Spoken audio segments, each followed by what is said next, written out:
Order 6:02. The planning board members have the planning board agenda for this evening. Yes. Okay, great. So I'm looking at the agenda, and under old business, we have the discussions and consideration of implementation of the findings of fact and conclusions of law template for the shoreline zoning applications.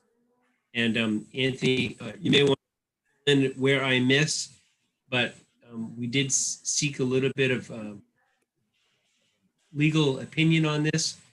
And after hearing from our attorney, we have a template, and I presume everybody received the package that Sheila, thank you for sending that out. It included in that. Yeah, Peter, if you'd like, I could share that on my screen. I have it called up. Okay, yes, please do. That would be great. Okay. Hi, Mac. Hi, Rich.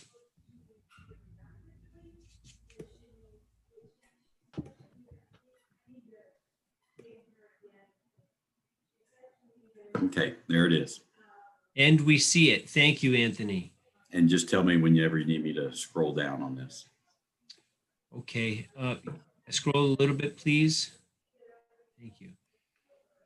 So this is, I think, fairly consistent with what we have done in other areas, like within the commercial development review ordinance. This is similar to that. It does go through the standards found on page 66, I believe it is, as well as reference to the standards we have in the ordinance, and I can't remember the pages of the other section, but so it is lengthy at first glance.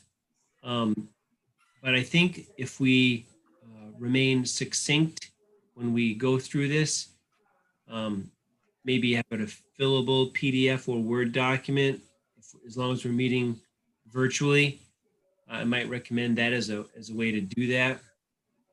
I can fill it in as we go along at the right time of approval. So wanted to bring this forward, and maybe we can scroll. Anthony, would you mind scrolling a little bit more?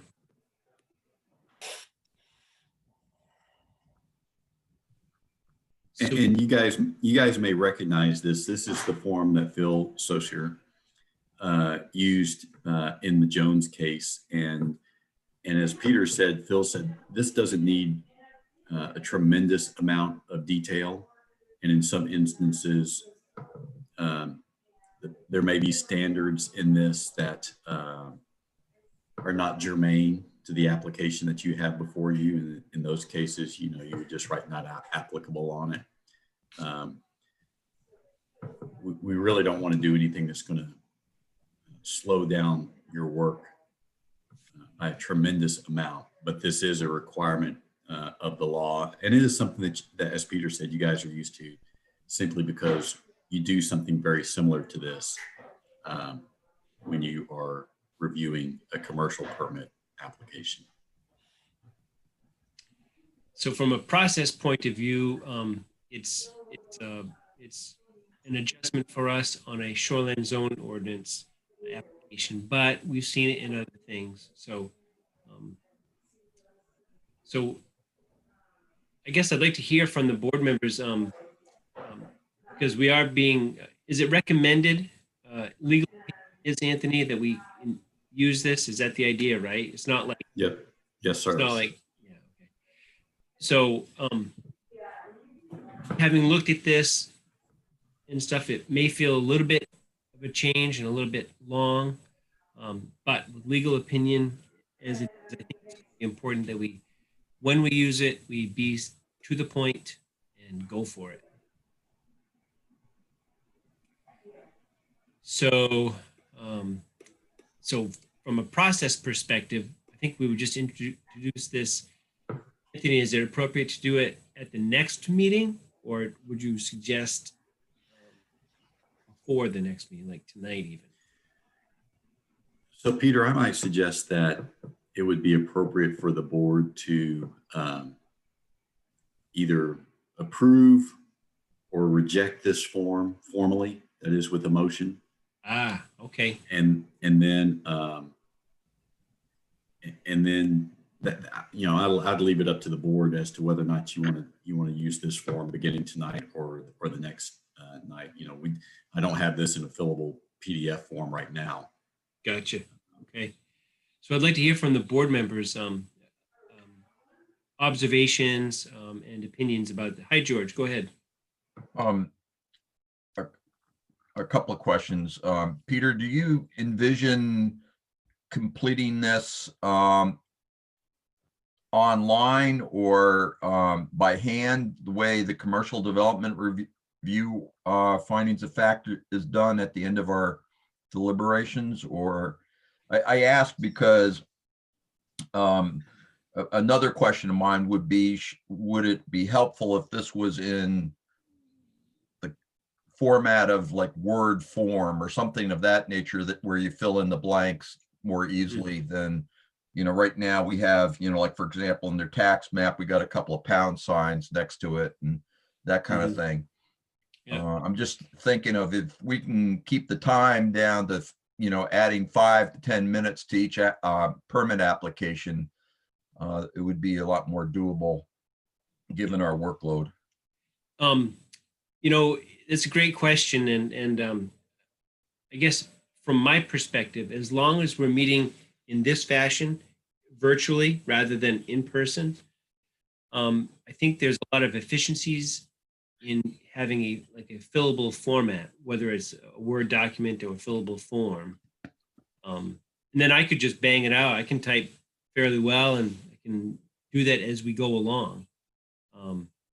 That also reduces the potential of, say, we're meeting virtually still, but Peter prints it out, hand writes it, but doesn't get down to the town office for another week or so, or my dog, or something like that. Right. From a managing the data perspective and keeping things together, I would recommend we do it electronically myself. If we could. I assume the goal here is to have this completed at one meeting and vote on it at that same meeting, rather than what I've seen some other towns do when I was searching around on the web, where they it's completed and it comes back to the next meeting for a final vote. Right. I'm thinking to do it all at once. I mean, that tends to be towns with, a professional town planner or a town attorney sitting at the planning board side during the course of all of this. Right. The other question I had, again, in terms of just trying to be as efficient as possible, is under the conditions of approval. I don't know what percentage of the cases we we use as condition of approval, but any permit application that involves a structure, of course, we add a condition involving proper stormwater management in accordance with DEP best management practices. And I'm just wondering if we should just write that out in advance, and almost like a standard condition of approval, and either draft it in such a way that it only applies when a structure is involved in the application, or have a little checkoff box that says this applies or doesn't apply. Something of that nature. It's the only condition I can think of that is we use so routinely. Yes, very good point. I like the idea of writing it out and applying it when there's a structure involved. I think that's an excellent idea, because it's a standard condition is what it really comes down to. So I would be in favor of that idea too. I'd like to hear from some other board members too, because I think it's a great idea does not mean is. I'd like to know some other opinions. I think it's good because we put it on every one, and should be just a checkbox that we check it. Thanks, Craig. Appreciate that. Hey, Peter, Mac had his hand up as well. Oh, I couldn't see that. Thanks, Mac. Go ahead. Yeah, I think that's a great idea. I guess I would rather than a checkbox, I think we should have it written out and then have the document editable, right? So it's going to apply in most of the cases. In those cases it doesn't apply, just delete it. I'm wary of a checkbox because those things, lots of people don't see them, they don't pay attention to it. Whereas if it's there and it applies. If it doesn't apply, let's just delete it and it's not there. Good. That's a good thought too. Anybody else have something to say? Peter? This is Yes. Chris. First of all, I think you guys, this is a great idea. I wish more towns did it. I think you might want to consider flushing out a little bit more in the findings of fact, which I think your decision in October did a good job of. I mean, just I think it might help to outline what should be there, like identify the owner, identify the application, describe how many meetings you had. I think if you talk to your town attorney or whoever you're working with, you might get yourself some good structure for that part of the form as well. Thanks, Chris. Hi, Peter, Chairman, please. This is Peter Sargent. Can you hear me? Yes, Pete. Okay, thanks. I had myself on mute, didn't realize it until a few minutes ago. Okay. I had a question on the, going back on the first page, the conclusions of law, section 2 in the form. And you get down there, it says the basis of this is under section 14, table 1 in the ordinance. I thought I had a hard copy of the new ordinance, but I don't have it here. So where does it talk about what we're doing here? I don't have the hard copies. Can we cover that a little bit about first? We went over it quickly the other meeting and we didn't really get into the information. Can we cover that now? So Pete, are you asking, I'm hearing somebody in the background. Is it possible for that person to? Yeah, it's probably here. Let me mute. Okay, thank you. So Pete, are you asking like what these items 1, 2, 3, and so on come from? Right, yeah, at the basis of this whole thing, it's in section 14 of the shoreline zoning ordinance, and I don't have a new copy. I don't have a hard copy here at the house, and I was trying to find that. I thought I had it, but I don't. And I don't think it was really discussed at the last meeting much about the substantiation, whereas, I think that was on page 66 in the ordinance. Hang on.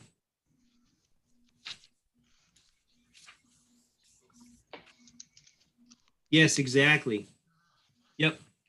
So, all right, and so what does it say? And actually, we've talked about it a couple of times. One of the times, though, you may not have been present, so you may not have observed that. Okay. But what it does is it talks about the procedure for administering permits. That's the paragraph D part. Then the second paragraph there says, the applicant shall have the burden of proving that the proposed land activity is in conformity with the purposes and provisions of this ordinance.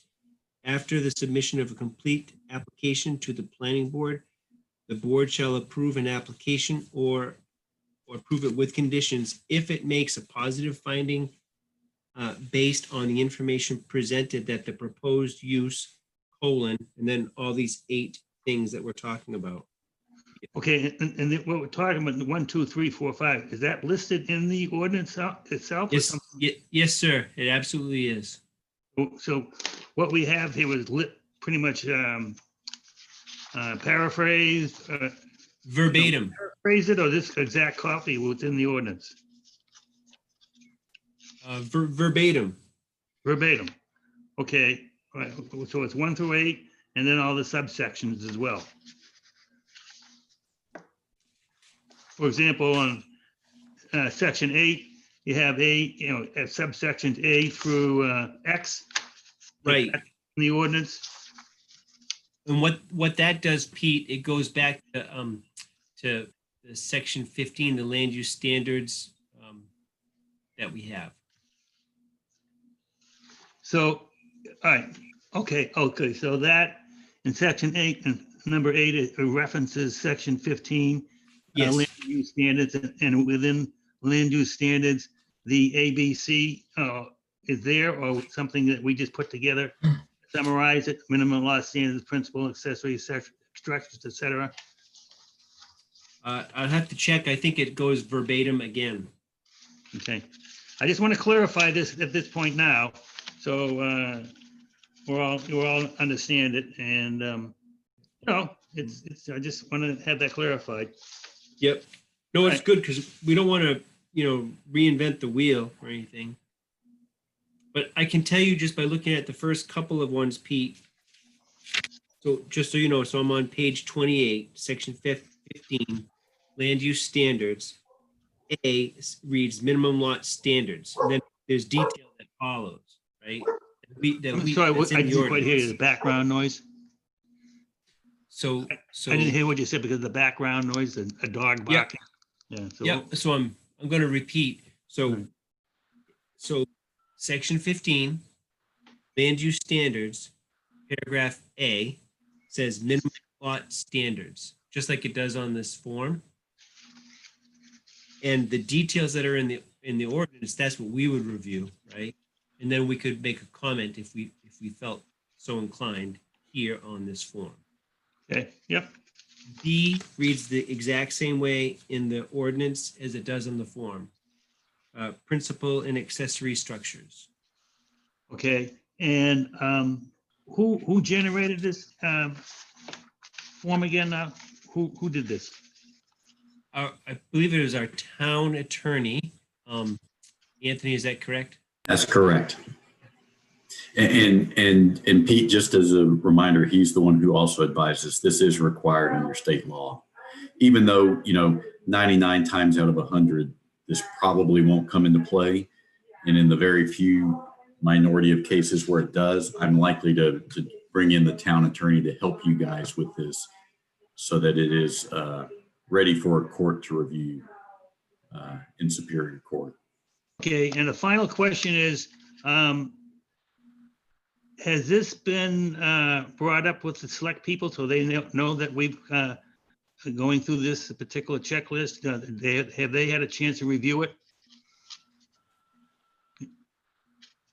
Pete, no. And frankly, I don't think any of them are well versed enough in our planning ordinances to have an informed opinion about this. Okay. But Fine. our town attorney does, and so I'm relying upon his expertise. Okay, my suggestion is we're having a select person first before. I think it might be a good idea for this board to give a quick heads up to the select person so they can at least have it presented to them. They can take a look at it so they can have an opportunity to say that they've seen it. That I'd would be be a happy courtesy to, type of thing. I'd be happy to do that. I just want to know how the other members of the board feel about it too. I'm not opposed to that idea, Pete, at all. It's probably wise to collaborate wherever we can with the select person and let them know what we're doing.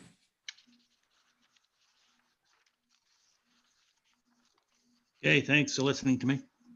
Sure. Anybody else have any comments? I don't have any other than what was already said. Thank you, Rich. Peter? Go ahead. Yeah, so I totally understand Peter Sargent's comment. I just, is there any way we can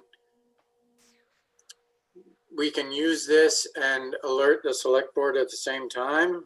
I just don't want to go through another 4 months of not having this document in play because we go to the select board and then they and then they talk about it, and then they get back to us, and we don't actually use it. You know what I'm saying? Yeah, so Mac, I hear what you're saying. And so what I plan on doing is, frankly, tomorrow, just sending a copy of this to the select board, just as an FYI, saying, hey, the planning board discussed this and plan on using this as for their findings of fact, which are required by law in future shoreland zoning cases. And I will also assure them that if there is something that comes up that we feel pretty certain is going to be appealed into a court of law, we'll bring in the town attorney to help you guys with the crafting of that.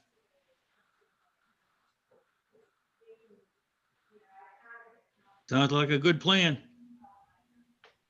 Thank you. Sounds very good.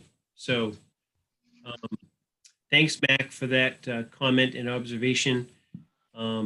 Pete, Rich, Craig, George, thank you all for your insights on this. Hi, George, go ahead. I was just going to ask if it sounds like, at least by consensus, we've decided that we want to add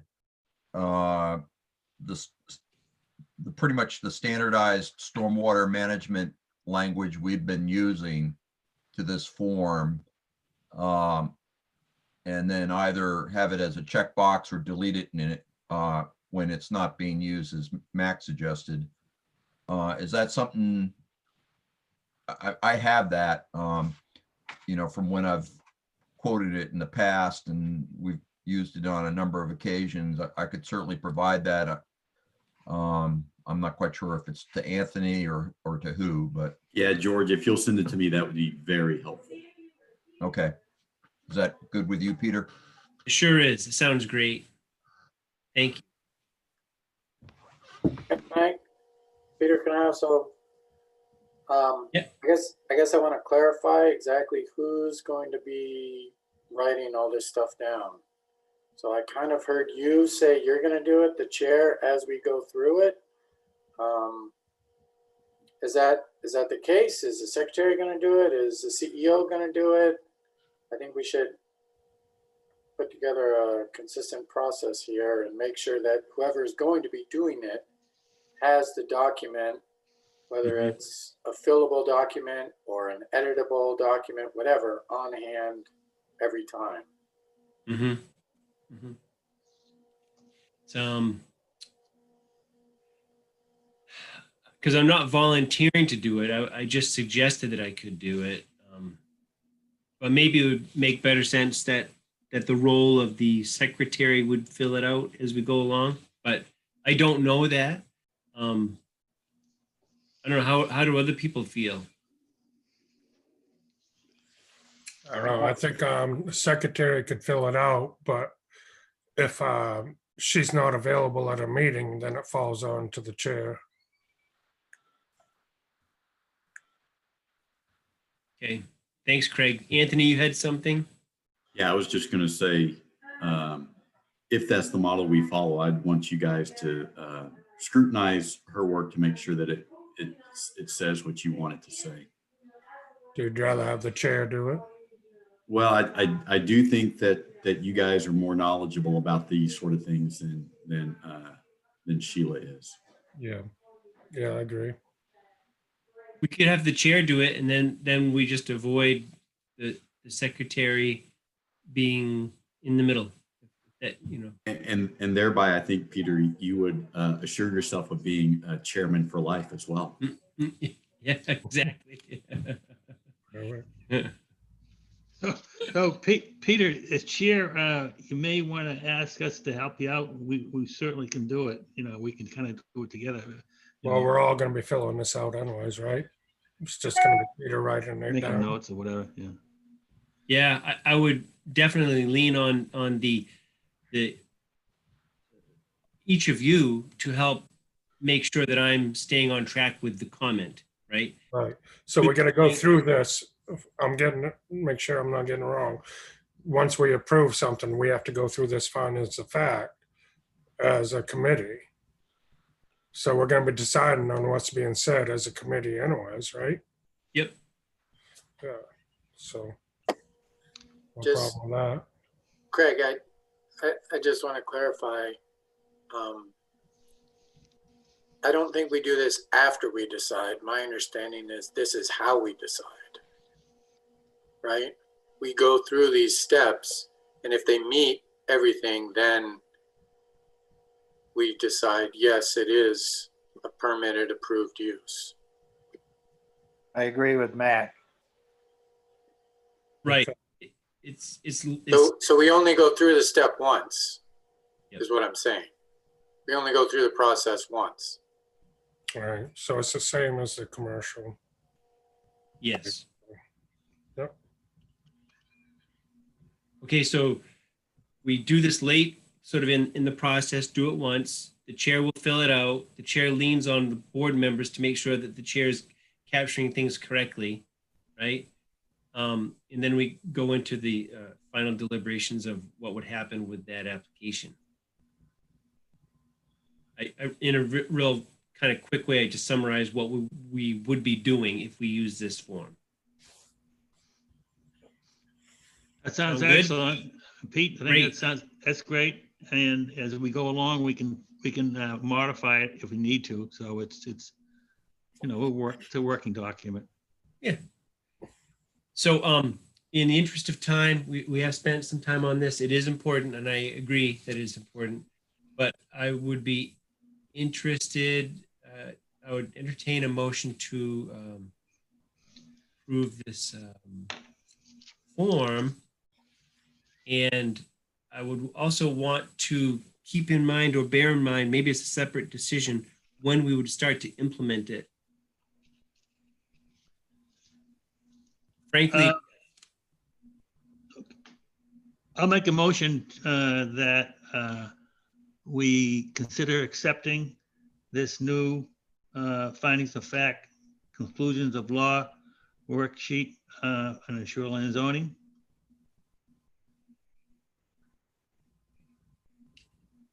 okay, that's your motion, Pete. Thank you. Do I hear a second? I'll second it. So motion on the Point floor and second. Don't we want to add the addition of DEP best practice, management practice? Yes, yep.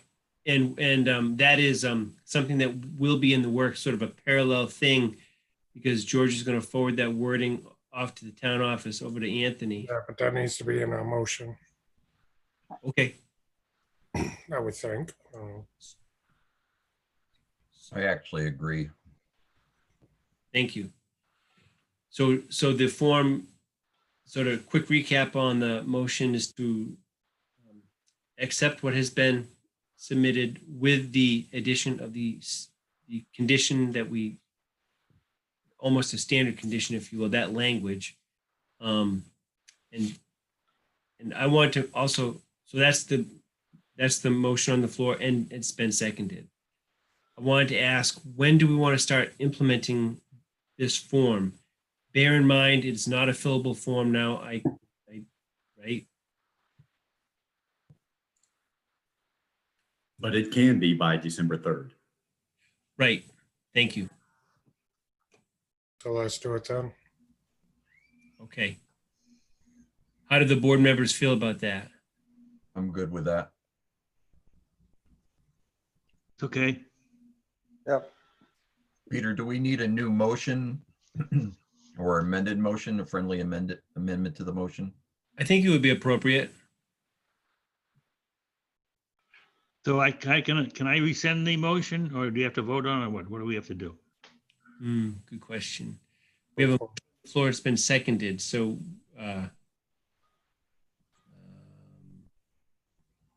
If Peter just vote wants, on it if, and then, if, you know, if, and then if go Peter wants to amend his motion and then George wants to amend his second, that'd be the cleanest way to address Okay. this. I think so. No, I'd rather just go through it and make a, have a vote on it, then we can, turn it down and start over again.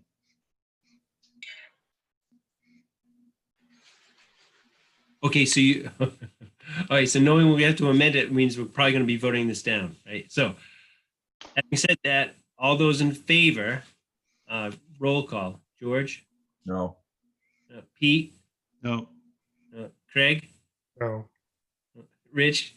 No, No. Mac? No, I say no. So 1, 2, 3, 4, 5.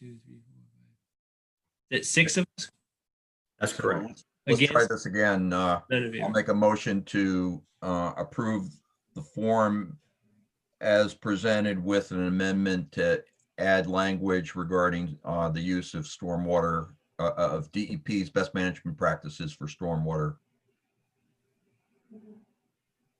and Peter, I don't think I have a vote. I think we're all here. So when I voted, my vote doesn't count. Oh, okay. Thank you. Right. So we have a motion on the floor. Go ahead, Anthony. Did you have anything? Motion on the floor. I need a second. I'll second it. And Pete seconds. Any more discussion? We're talking about implementing on December 3rd. Is that correct, everybody? Yes. Yep. Okay. Bearing that in mind, we'll go around and vote on this. George, Yes. Pete, Yes. Craig, Yes. Rich, I'll skip you because of what we just talked about. Mac, yes, and I'll say yes. So that would be 5 in favor, none opposed. Motion passes. Great. A lot of good work just to get us to this point. Thank you, everybody. Okay, so we'll start using that on the next meeting. On our agenda next, do we have Charles with us? I see his name. Yeah, I'm here. Hi, thanks for joining us. No problem. So next on our agenda is continued review of the town's subdivision ordinance with KV Cog planner, Charles Tettleman. Welcome, welcome. You have not met everybody, Charles. No, I have not. I can just introduce myself. I'm the new community planner at Kennebec Valley Council of Governments, replacing Nick Osher. Nick left on good terms, but we are kind of going through a lot of change over here. We're still in the process of hiring a new interim or a new permanent executive director. So Joel has been wearing many hats, Joel Greenwood, and I am the new planner. So I'm been taking over Nick's projects, including the Belgrade subdivision ordinance. And yeah. Thank you, Charles. We appreciate your assistance, that's for sure. You'll help us get to the end, to the finish line on this, and that's good.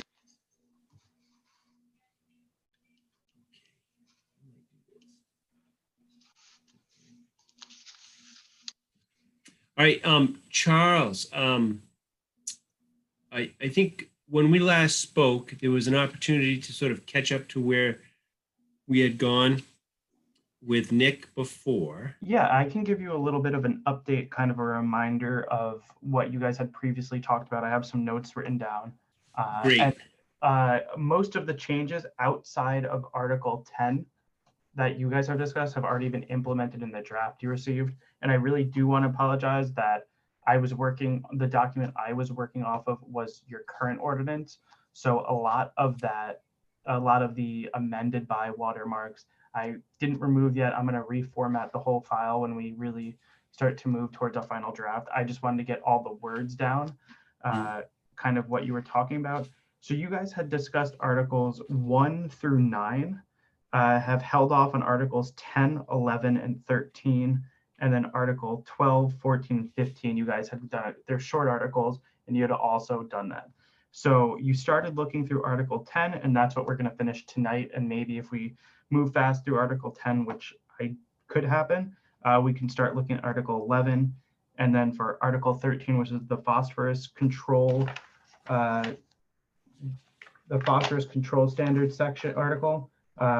That's a conversation we can kind of have tonight if we get there, but it might be a separate issue. I might suggest moving that to the appendix and kind of filling in the language somewhere in the article that it will refer to it.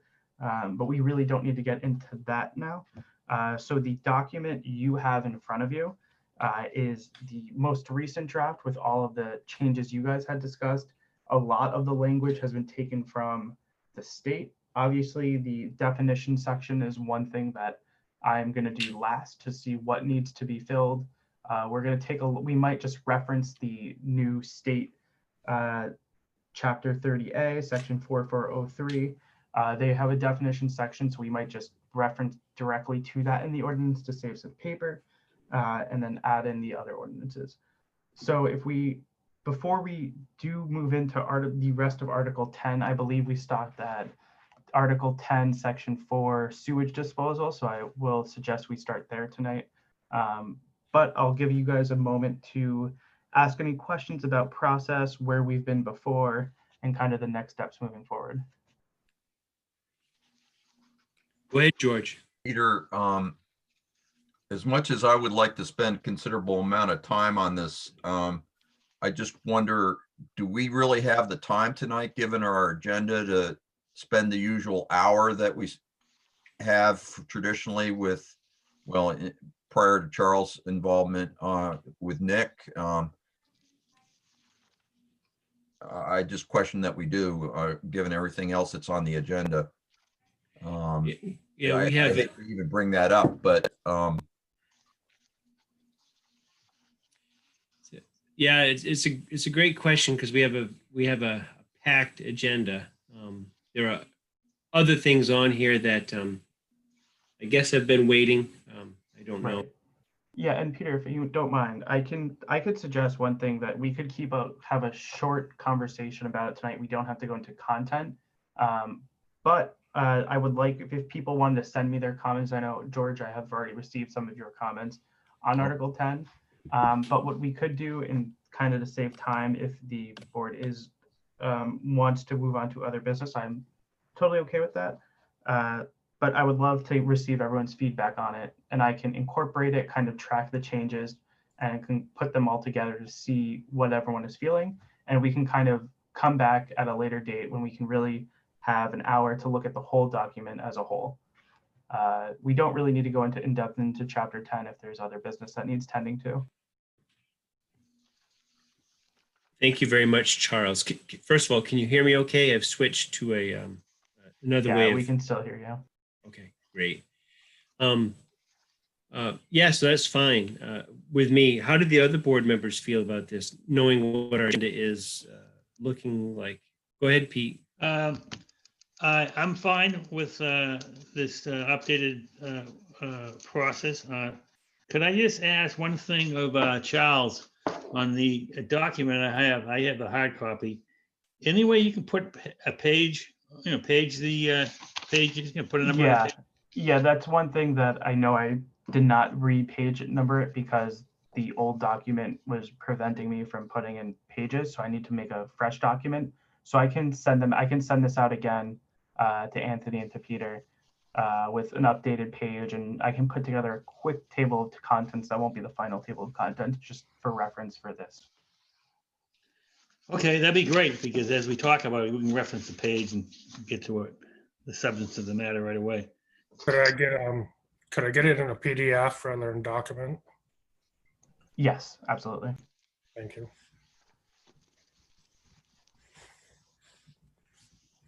Go ahead, George. Question for Charles. So we were asked to list those standards in section 10 or article 10, which we still had some concerns about or comments about. And that was I did that in an email to Nick. Is that what you have, Charles? Yes, You have yeah. that? And Anthony, I think, Anthony, that if we're all talking about the same thing, Anthony did send that to me too again. But I do have Nick's email related to work. And I do believe I have your comments, yes. Okay, yeah, I didn't really go into a lot of detail. I just listed out those things. I think the effort was to kind of narrow the scope of what we needed to discuss in person rather than going item by item by item by item to kind of speed up the process.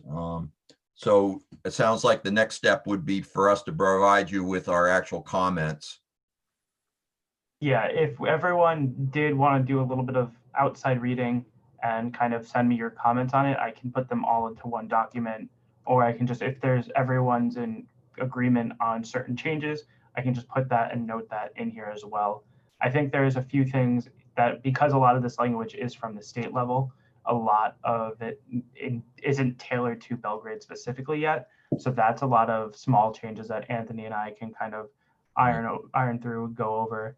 But if there's anything else that comes up that the planning board sees that isn't necessary or something's lacking, I think that's where we should really spend some time talking about.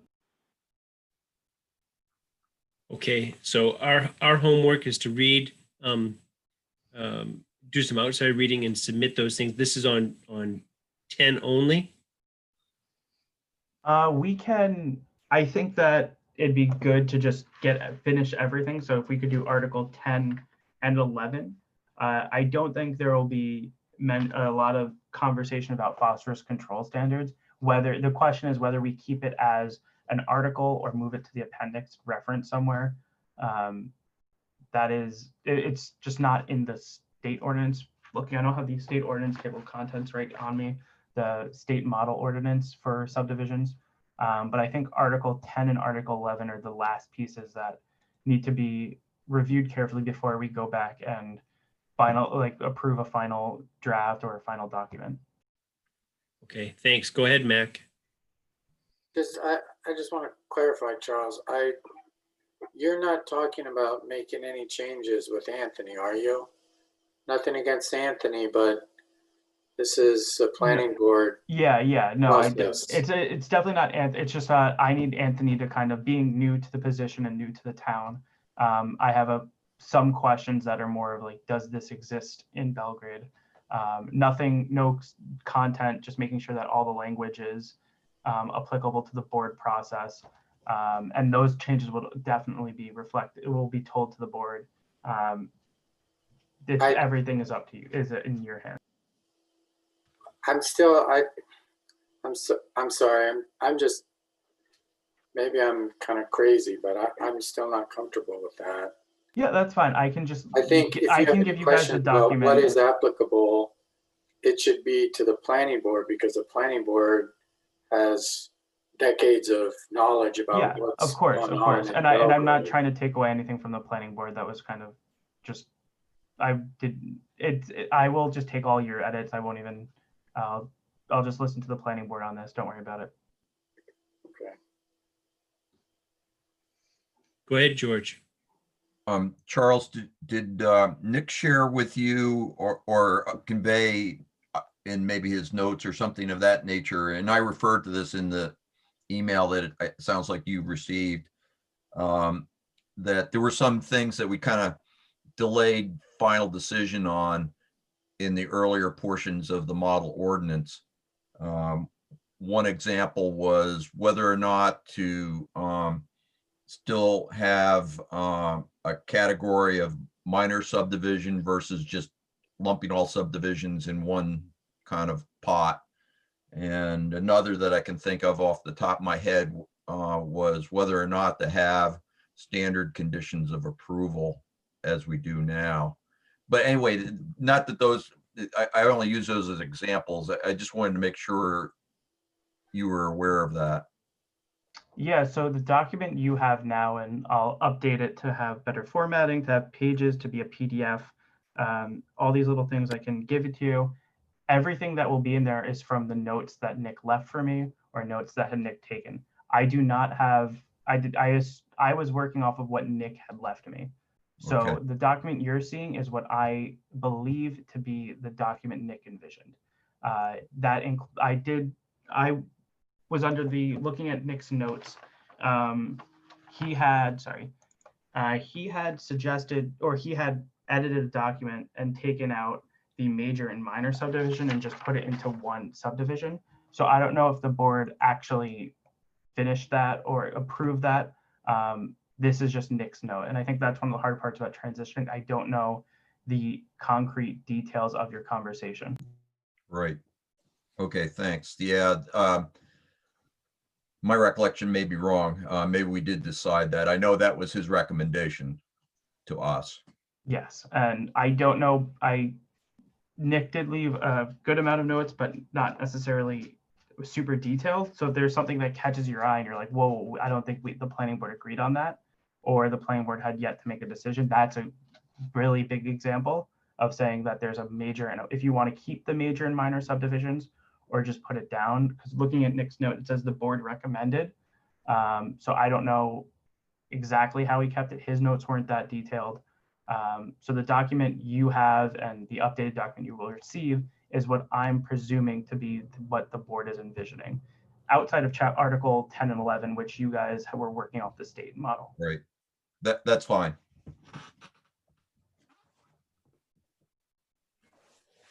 So this is Peter Sargent speaking. I got a question on Yep. that major and minor.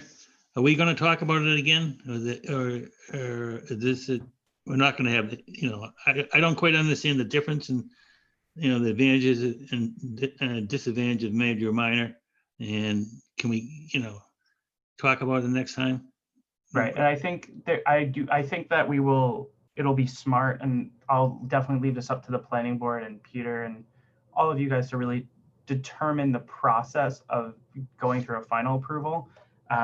Right now, we're just in the process of kind of reviewing the ordinance, going through article, and kind of creating a final draft. I think once we're at that stage, we can really start, we can make those decisions to say, maybe what are the pros and cons of a minor and major subdivision. I think there is a good conversation to have there.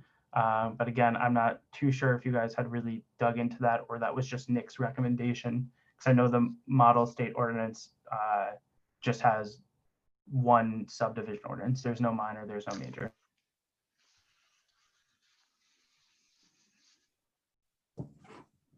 Charles, this is George Seal. Do you want us to send our comments to you directly or through Anthony, or how do you prefer? You can send them to me directly. You can send them through Anthony. I don't know what Nick had been doing prior. So whatever you all feel comfortable, you can go through Peter. You can go through Anthony. It's totally okay. It doesn't make a big difference to me. I'll just take the notes that I receive. Okay.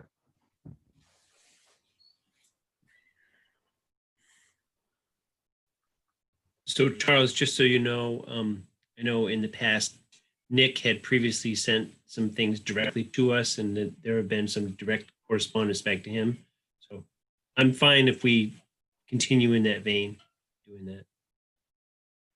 Yeah, that's totally fine with me. I think if direct communication with me is definitely easier, I can keep track of who messaged me and kind of keep those threads separate instead of all of us being bombarded, or Peter or Anthony being overwhelmed with just being the middleman.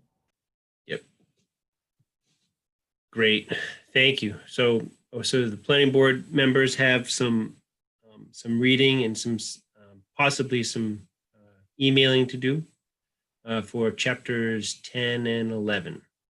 Yeah, and Peter, you and Anthony can provide, I don't know if you guys already have it somewhere. I'll try to, tomorrow, I'll just reformat the PDF or the document to just, so you guys can have the weekend, or if you have some time over the next few weeks to look at it, I'll get you the updated document. So don't even bother with the current one that you have. I'll send over a new document tomorrow, and you can I'll put my email on there.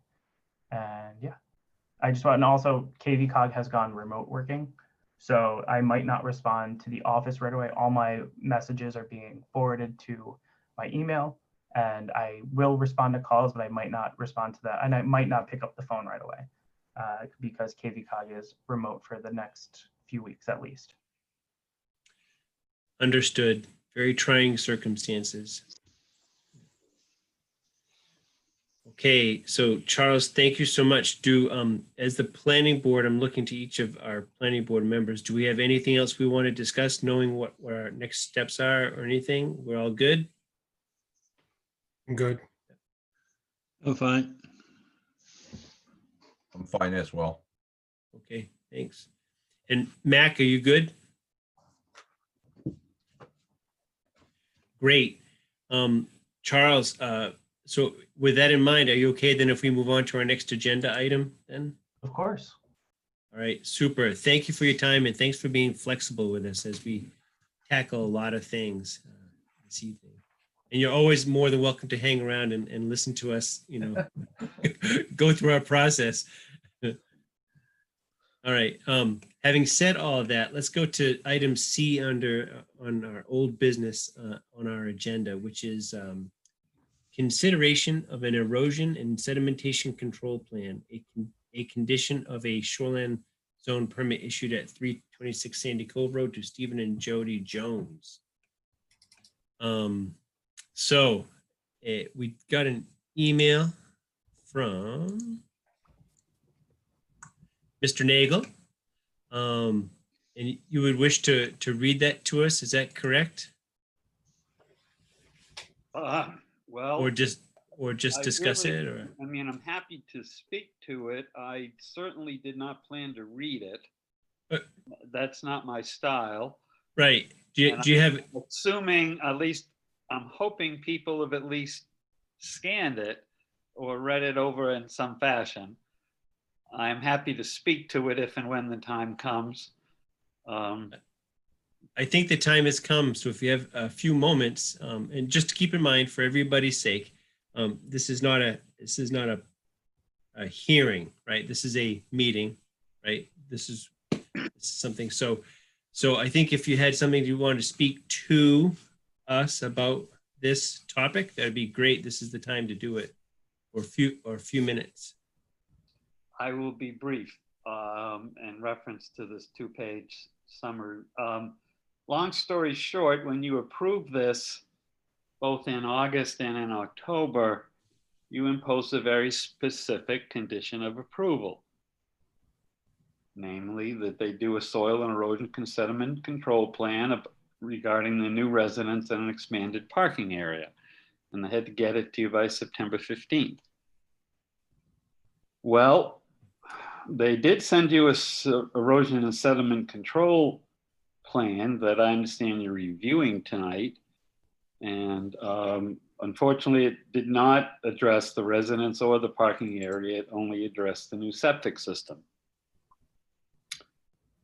So I guess the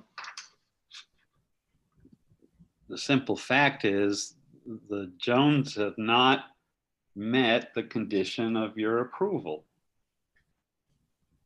And I'm reasonably sure you can't debate that fact. And I am very sure that since they haven't met their condition, their approval is void. That's how conditions of approval work. If you get a permit subject to conditions and you don't get the conditions, your permit's no good. Your condition says shall submit by a certain date and they didn't do it. So Thank you. And I just want to step back a little bit. I don't know the Joneses, but they've done some very strange things like building structures much larger than when approved. And the towns has seemed to try very hard to let them do it by doing some of their own research, for example. And I think they've gotten a lot of second, third, and fourth chances along the way. And I don't know what's so hard about saying no. I just don't. Frankly, I don't think you have much of a choice. But Okay, I'd like to stop you there. You had a couple minutes to talk about it. Thank you very much for the comments, because we haven't gone through it yet. Mr. Cunningham, you had something to say? Again, please be brief. Thank you. I'll be as brief as I can. I'm looking at the list of conditions as imposed, and mine says that we're talking about any existing or potential soil erosion related to the construction of the proposed structure and the expanded driveway. Mine doesn't say anything about a parking area. The proposal from the Joneses didn't say anything about adding any parking or changing it.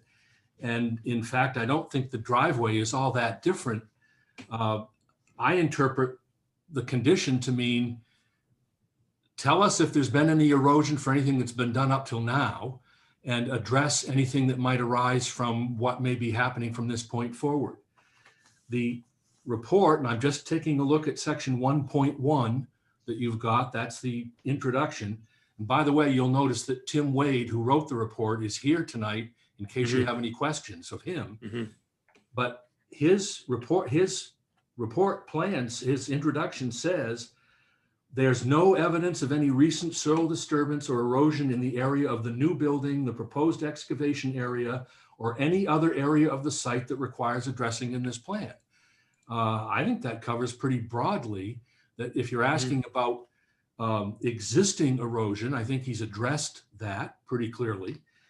And he also says that this plan, pursuant to the ordinance, will be used to prevent the erosion of sediment and foreign material during and after the construction of the new septic system, because that's the only work that's proposed to go ahead from this point onward.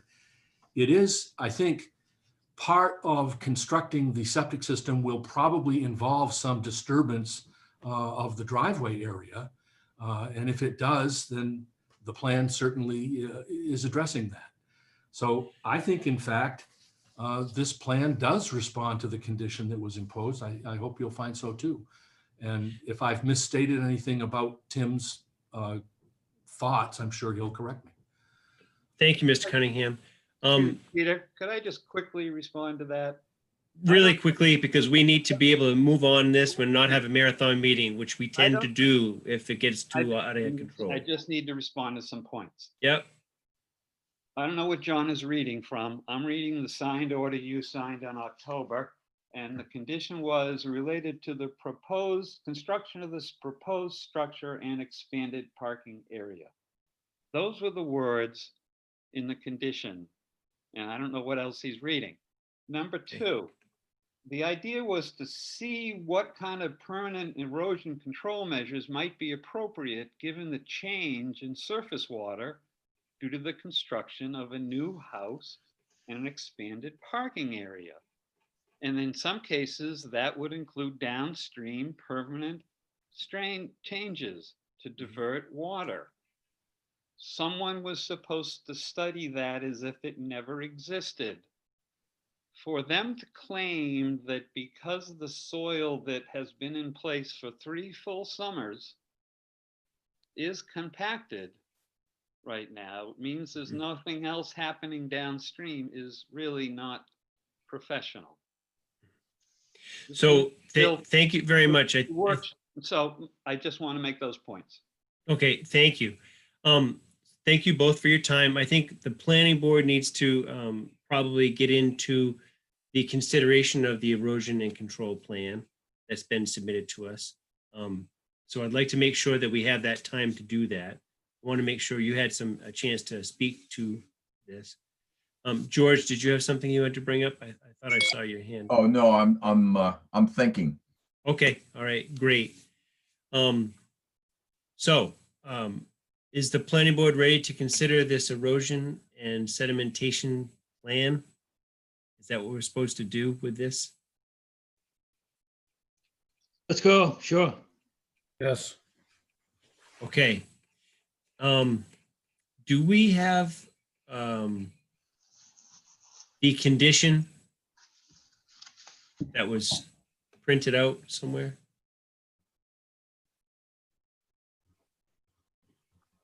Does anybody have that? I only have the draft. Okay, I don't have the final. stand by.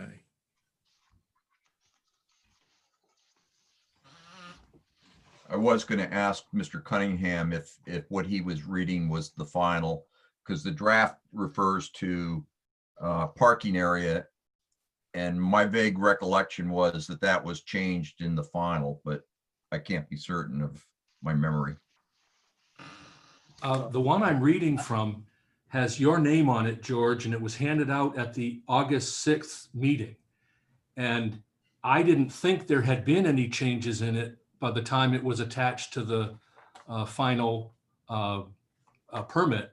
And I'm sure Chris is not misreading. If he's got the one attached to the final, perhaps there was a change. But I hadn't understood that there was intended to be any difference, because in fact, there was no parking area built or proposed. So what can I say? And I'm not a professional either, Chris. I'm not a professional either, but the professional who wrote it is here if you have questions for him. All I'm trying to say is that I'm looking at the Peter Rushton signed October 16th findings of fact, which are what we have appealed. Those words, which you were aware of when they were written, told you specifically what the erosion control plan was to address. In no uncertain terms. And it did not do so, except by your vague explanation. Thank you. Go ahead, George. So my review of the plan, the erosion control and sedimentation control plan that was submitted to us back in September, I have to beg to differ with Mr. Nagel. I think the scope of it is appropriate. It makes reference in a number of places that it looked at the entire site. The after the fact nature of this application makes it very difficult to assess any erosion that might have occurred during the course of construction. I certainly, when Peter, you and I did the site visit, I did not see any sediment down gradient when we were walking around and doing our measurements down to the lake. Correct.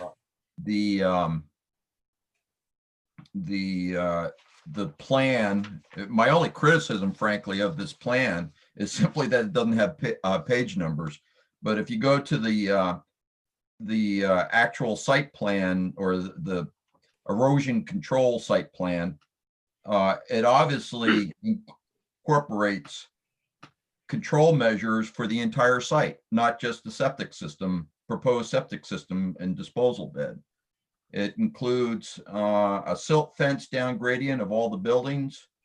It includes use of erosion control socks in various locations as well.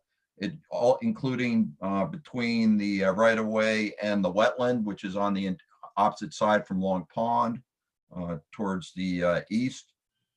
I just, this seems more than satisfactory in terms of the condition of approval that we placed on the permit. And I beg to differ. I think this is a professional piece of work. As I said, my only criticism is that it doesn't have page numbers.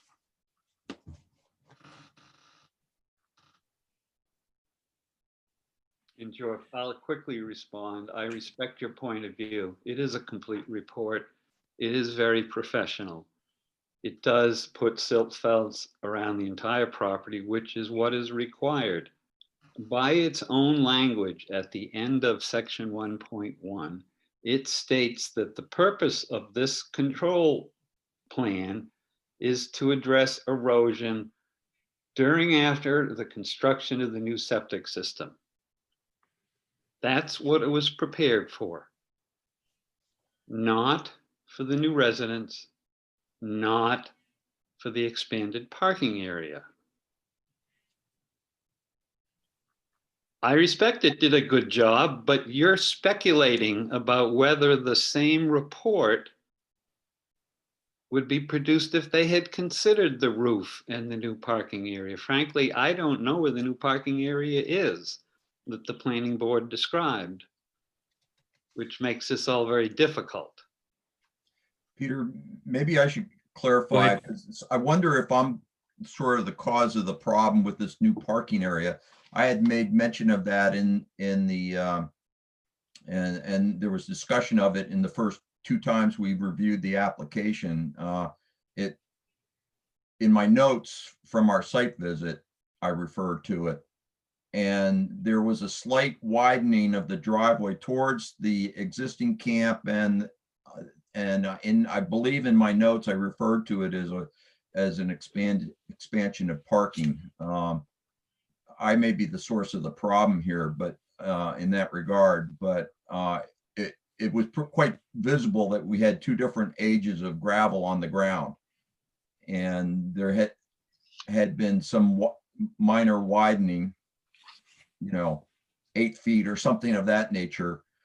I'm not going to speculate as to why, but that was what we noted on the ground when we did the site visit.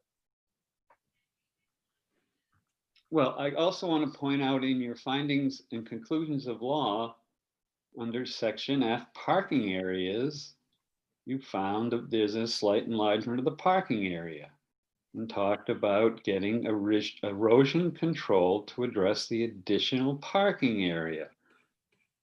Now, this is a decision that you made, and unless you're going to reconsider it, you can't say, well, that's not what we meant. If the Stiffs did, if the Jones didn't like that language, they could have appealed it too, but they didn't. Peter, Go ahead. I think the purpose of your meeting tonight is to decide whether this report satisfies you and will appropriately address sedimentation and erosion on the site. Correct. I also thought that you were ready to have the board now consider it. I don't want to have to respond every time Mr. Nagel jumps in, Understood. nor does he want to have me interrupt a lot. Right. I'm willing to just sit back and let you consider it. But if we're going to keep having lawyers' colloquies, I feel obligated to respond on behalf of the Joneses. So I suggest maybe we don't do that. I agree. And like I mentioned, this is not a hearing, right? Before, when we first started down this road, I just wanted to make sure that there was an opportunity to speak to this, and you both have. So I appreciate that. And I agree that the purpose of this is to consider what has been presented to us as either satisfactory or not. I believe that's what we're supposed to be doing. That's my thinking. So I would like to continue on that in that vein. Mr. Chair, Go ahead, Pete. do you know if our code enforcement officer has been involved in this? Meaning they have taken a trip out there to take a look at what there is subsequent to getting the report, or? Gary is, Go ahead, sorry, excuse me. I'm sorry, Craig. I was going to just No, try to. Yep, I've been out there numerous times. Okay, and subsequent, after receiving this report.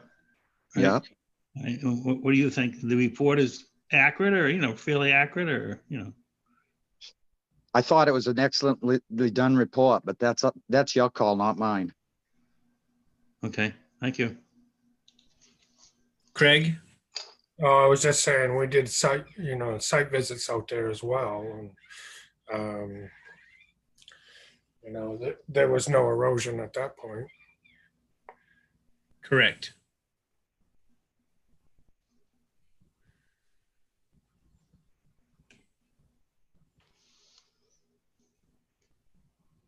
Okay.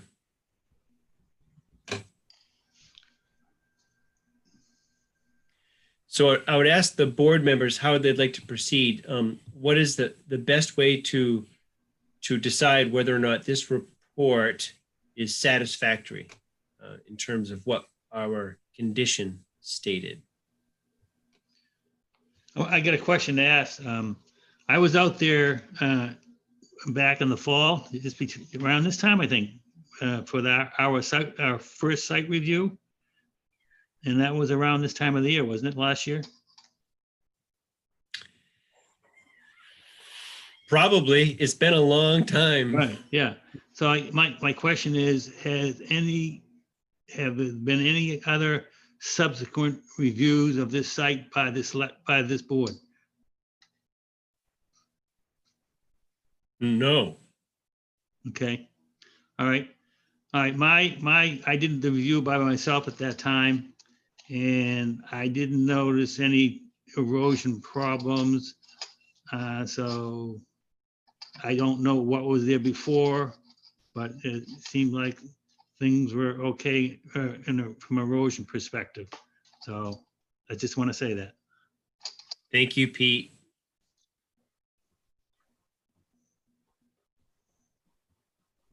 Mr. Wade, thanks for joining us. Absolutely, Mr. Rush. And I'd just like to add, in section 1.2, it speaks to the fact that although it had been a dry summer, there had been some heavy rain events shortly before my site visit. And to Mr. Nagel's point earlier about permanent erosion control, section 1.2 describes permanent erosion control methods, some of which are presently in place in the area that's already been constructed and finished.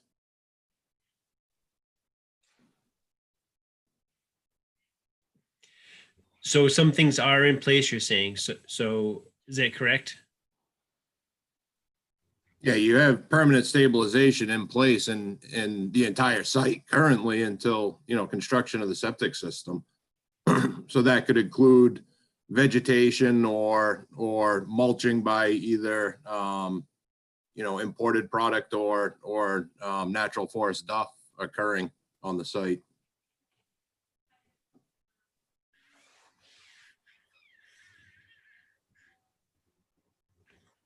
All right, thank you.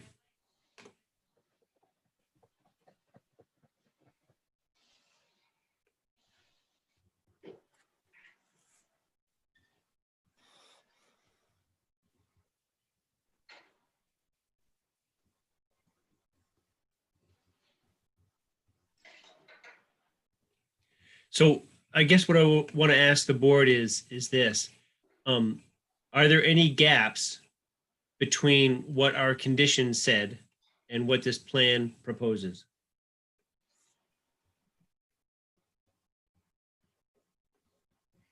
I don't think so.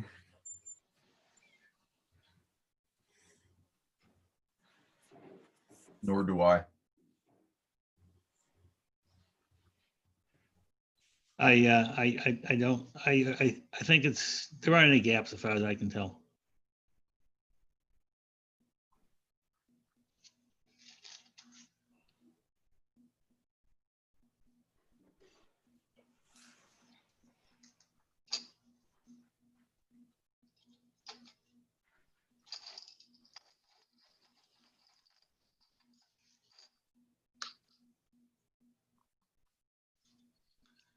Okay. If there are no gaps, and if there's general consensus, I think that this report has been submitted and is presented useful information, especially for the town and for the town's CEO. I think would be at a point, unless someone can tell me otherwise, for a motion on what we should do with this erosion and sedimentation control plan. I'll give it a try, Peter. I make a motion to approve the erosion and sediment control plan of September 12th, 2020 as meeting the requirements of condition 4 of the permit, and a letter to that effect be sent to the Joneses, to the applicant and the interested parties. Thank you, George, for the motion, I'll second. and seconded. Planning board members, any more discussion on this? So before we vote, a point of discussion has to do with logistics. Since, George, your motion included a letter that goes out, would go out to the parties that you talked about. Sheila, I'm thinking we'll probably have to ask you to help us with that, getting that letter together. Okay, yeah, I'll work with Gary and Anthony on that. Okay. I was And- about and to, I- I'll help write Hurt over that. Okay, and I'll be happy to review and, or put in my 2 cents worth too. No problem. That'd be helpful. Yep. In the way of clarification, I just think it's important that there be a written public record of our decision. Very much agreed. Yep. Okay, so we've got a motion on the floor. It's been seconded. We've had some discussion about this. Anything else before we vote? Hearing nothing, we'll do a roll call vote. And I just want to make sure I'm doing this correctly. Mac, this happened before you came on board, correct? So I would not ask for your vote because it would not be appropriate. Therefore, I'll start with George, Yes. Pete. Yes. Craig, Yes. Rich, I'm not a voter. oh, correct, because we have a quorum.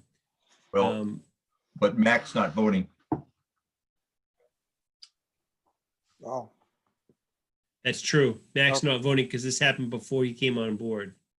then I'll vote that everything is okay. And I vote yes. So that's 5 in favor, none opposed. That passes. And the letter will be generated and sent out to the interested parties. I just want to say thank you for listening and doing your best. I wish you all well. Thank you. Thank you And, very much for your time, everybody. Nice Thanksgiving all. Thank you. Yes, and truly have a happy Thanksgiving. Tim Wade, thank you for joining us. Happy Thanksgiving to you as well. Okay, let's go back to our agenda if you don't mind. Next up, thanks everybody for your time on this. Next up is the Shoreland application. Applicant is Adam Gardner of G&L Contracting. Owner is Alana York.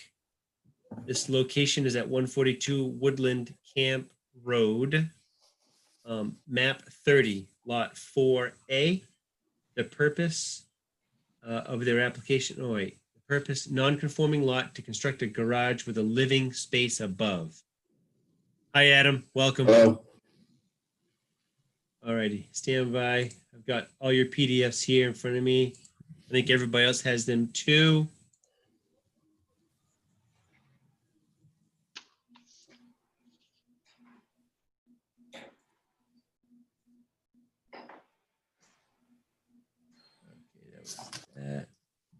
Okay, am I correct? We have, let's see now, the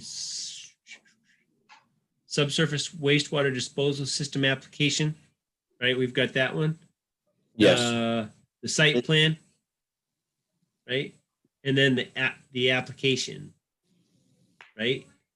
Right. And then there's two other pieces that got submitted last Thursday was showing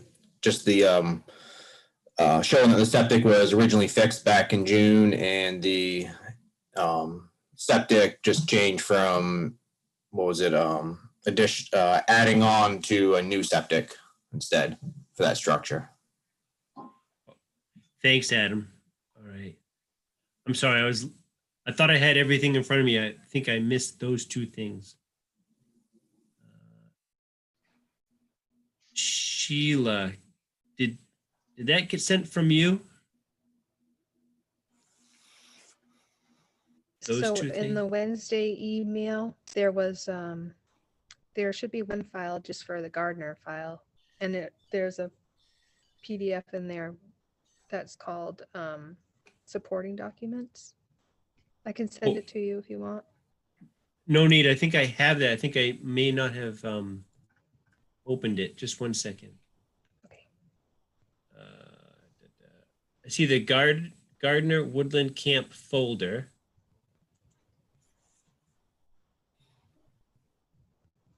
and then one, so that zip that you sent.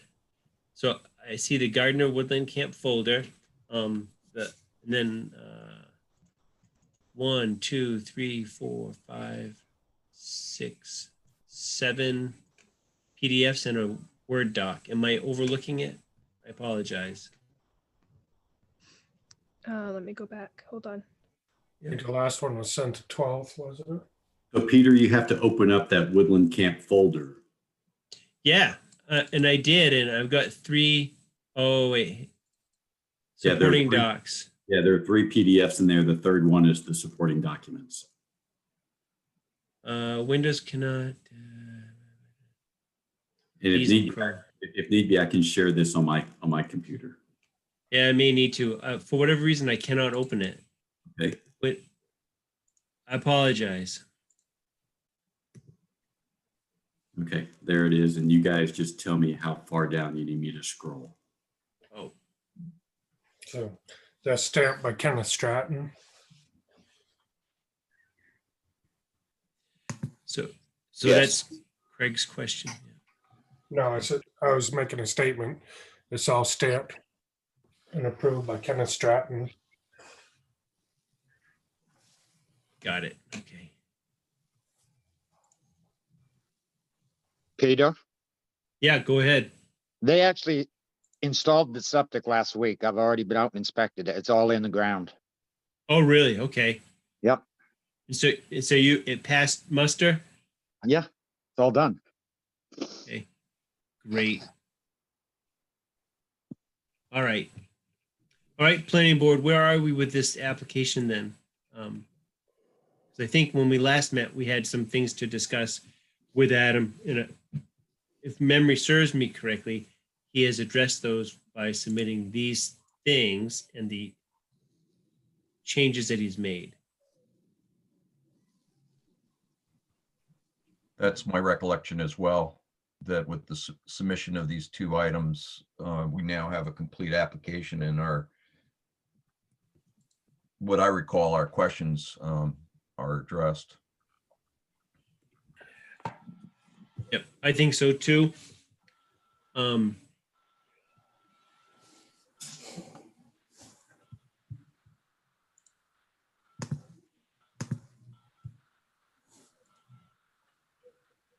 Okay, so I'd like to ask the other planning board members. I think Craig, we at our last session, were you able to hear this application? Okay. No, I wasn't on this application, so I'll abstain.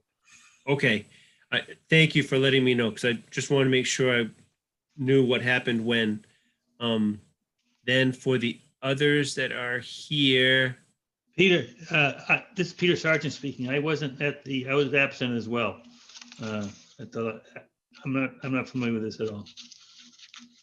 okay. So that leaves, and Mac, you were here, I was here, George was here, so we at least have a quorum. And Rich, you were here, I believe. Yeah. Great. Okay, does the board, I guess I would ask the board members, do you feel we have a complete application on which to make a decision? I'm looking for feedback on this. Seems like we do. I think so. Okay. And Rich, what are your thoughts? I think we have a complete application. Okay. Before we go any further, Mac, do you feel we have a complete application? Yes, thank you. All right, so if we have a complete application, and I guess I would, do you think we need to have a motion to say that we have a complete application, or is consensus sufficient in this case? We've never done that in the past. Yeah, I don't ever remember doing it. I think consensus has been the way we've acted, so I would I guess advise we still continue on that way. So, all right. So if we have a complete application, what questions do we have about this at this point for Adam? Anything? No. Okay. Rich, any questions for Adam?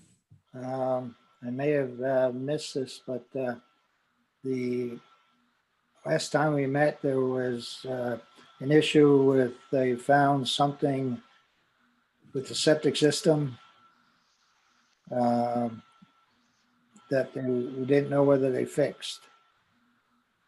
Correct. The, and that supporting documents, Bean and Sons, it was just the pipe going from the tank to the D box is a little too far in the D box and they repaired it. And that's the invoice that the previous homeowner paid for those repairs. So that shows that the existing septic already on site has been repaired back in June, middle of June. Okay. Oh, that's what that invoice is? Okay. Correct. Because I can see how it says invoice and the invoice details are, well, they're kind of details, but doesn't tell a great story, right? Right. Unfortunately, I don't make the invoice and it's what they sent over to me. Yeah, it'll work. All right. Thank you. Okay. Rich, thanks very much for that. Let's see now. So we have George, myself, Rich, Mac. Do you have any questions for Adam at this point?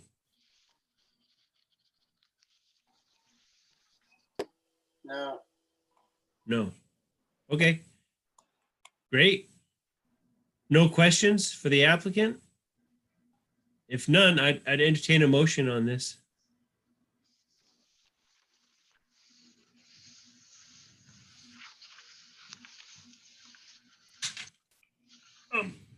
Well, and before we go very far, knowing where we're going in terms of making sure that the findings of fact on page 66 be addressed, and we're going to implement the form next time, I guess I would ask the board, do we want to address those in a fashion that still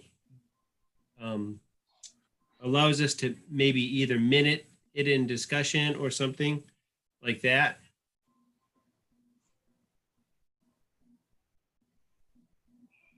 Like, so for example, if we said, okay,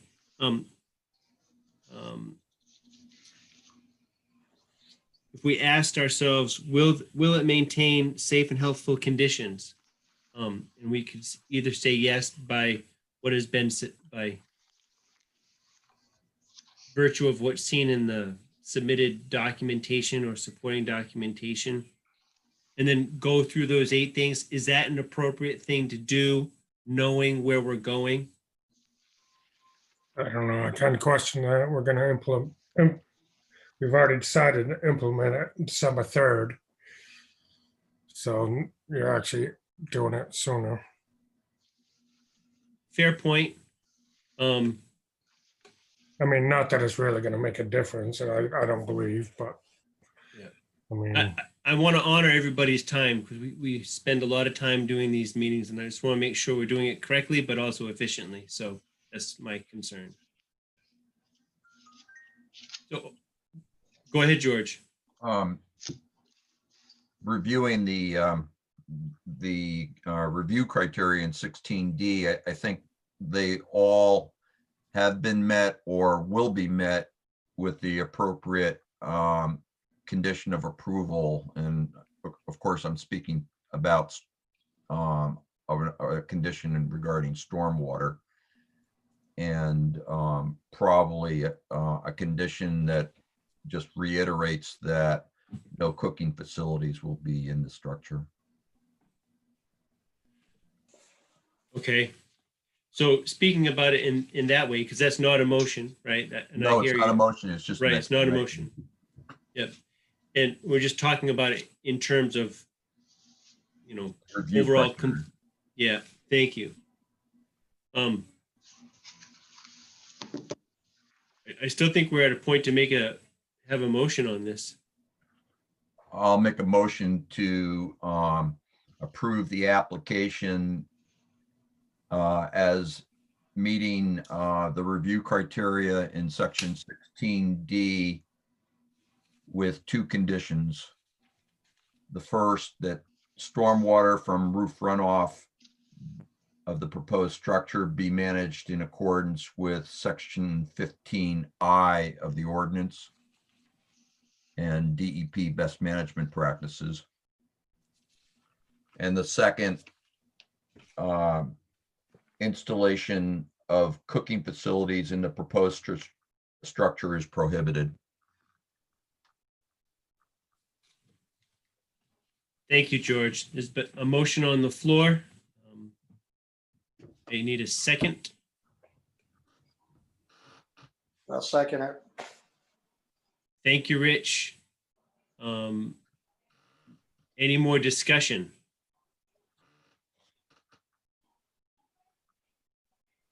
Hearing none and knowing that there'll be two that will be abstaining, I will say roll call vote. George, Yes. Rich, Yes. Mac, No. Peter, yes. So there's 3 in favor, 1 against. Motion passes. And 2 abstain, I'm sorry. Okay. Adam, the permit will be mailed to you. Thank you. Thank you.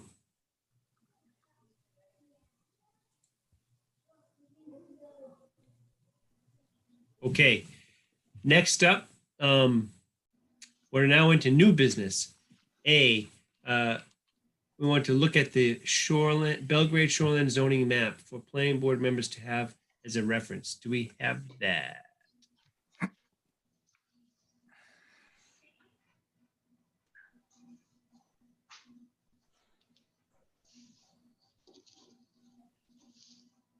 believe it was a miniature version was in our packet. Okay.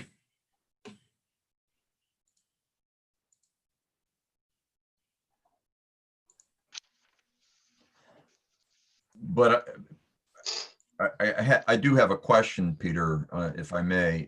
Is Sure. that the most current version without the revisions that we're proposing to implement or bring to the voters, I should say?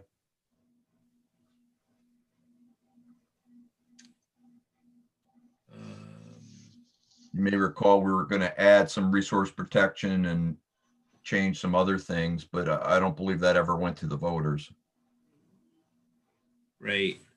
So in answer to your question then, because we had those areas over by Belgrade Stream, right? Right. Correct. There was that area that I can recall right off the top of my head. And that area, so this does not reflect all that, right? I don't believe so. Right.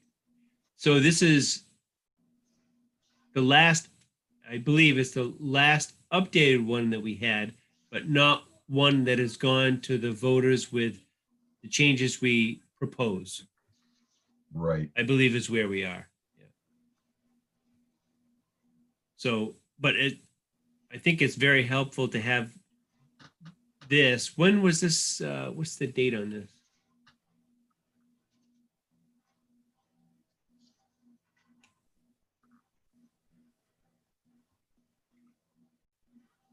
I don't know the date that this was edited last. I'm reading in the text over here. It says something about the property back in 2003. So stuff is based on that, but I don't know what the last edit date on this particular document is. Yeah, I don't either. But I believe, judging by the colors, that's, and Rich, please correct me if I'm wrong, that's what, when you had them, had whoever took over for Sewell Company redo CAI. the existing map. Yeah. Yeah. Yeah, it was CAI Technologies was the people that we were working with when we were Yep. getting it updated. So I'm assuming that this is the map that was created to take care of the issues that we were working on, but I don't know that for sure. Yep. I think so too. Yeah, because I don't have that immediately in front of me, but one of the things I looked at was, if I recall, one issue was that there wasn't the old version of the map that we had was so faded that we couldn't tell the difference between one zone and another. Yeah. Right. Right. And I think this is, assuming that this is the latest, greatest version that we have, I think things are distinguishable on this. Mhm. So, hi, Mac. Who put this document in our packet? Who put it in our packet? I'll lean to Sheila to help answer that. Gary wanted every member to have this as a Yeah. reference. Okay, so Gary got it. So Gary, where did you get it? I had Nick print it off his computer for me. Okay, print it off from the computer. So where on the computer? I don't know. I don't know. Simple to determine whether it's our actual zoning map. Yeah, Nick think we printed it off and handed it to Sheila and she put it in your packet. So where do you print it off from? I don't know. You'd have to ask Nick. It was in his files. This is the one that's posted on the website too, the most current one. It is the one posted on the website? Yes. Okay, so I mean, there's your answer. Right? Yeah. Does anybody believe or think that I'm trying to think back when we worked with CAI, were we going to take this document to the town voters to make sure that we had it official, or were we just taking the approach that CAI brought the map back to where it was back when Sewell put it together? My recollection, Rich, is it's the latter, that this is just a new print off of the original Sewell map that the voters had already approved. Correct. And so no further action was required as long as we were fairly certain that it was one and the same. Yeah. The only Correct. thing that had to go back to the voters was the additional changes that we had been discussing, like adding that resource protection area on Belgrade Stream. Yeah. That's my recollection. That's mine too. So I'd say this is our latest, greatest version. That's what I think.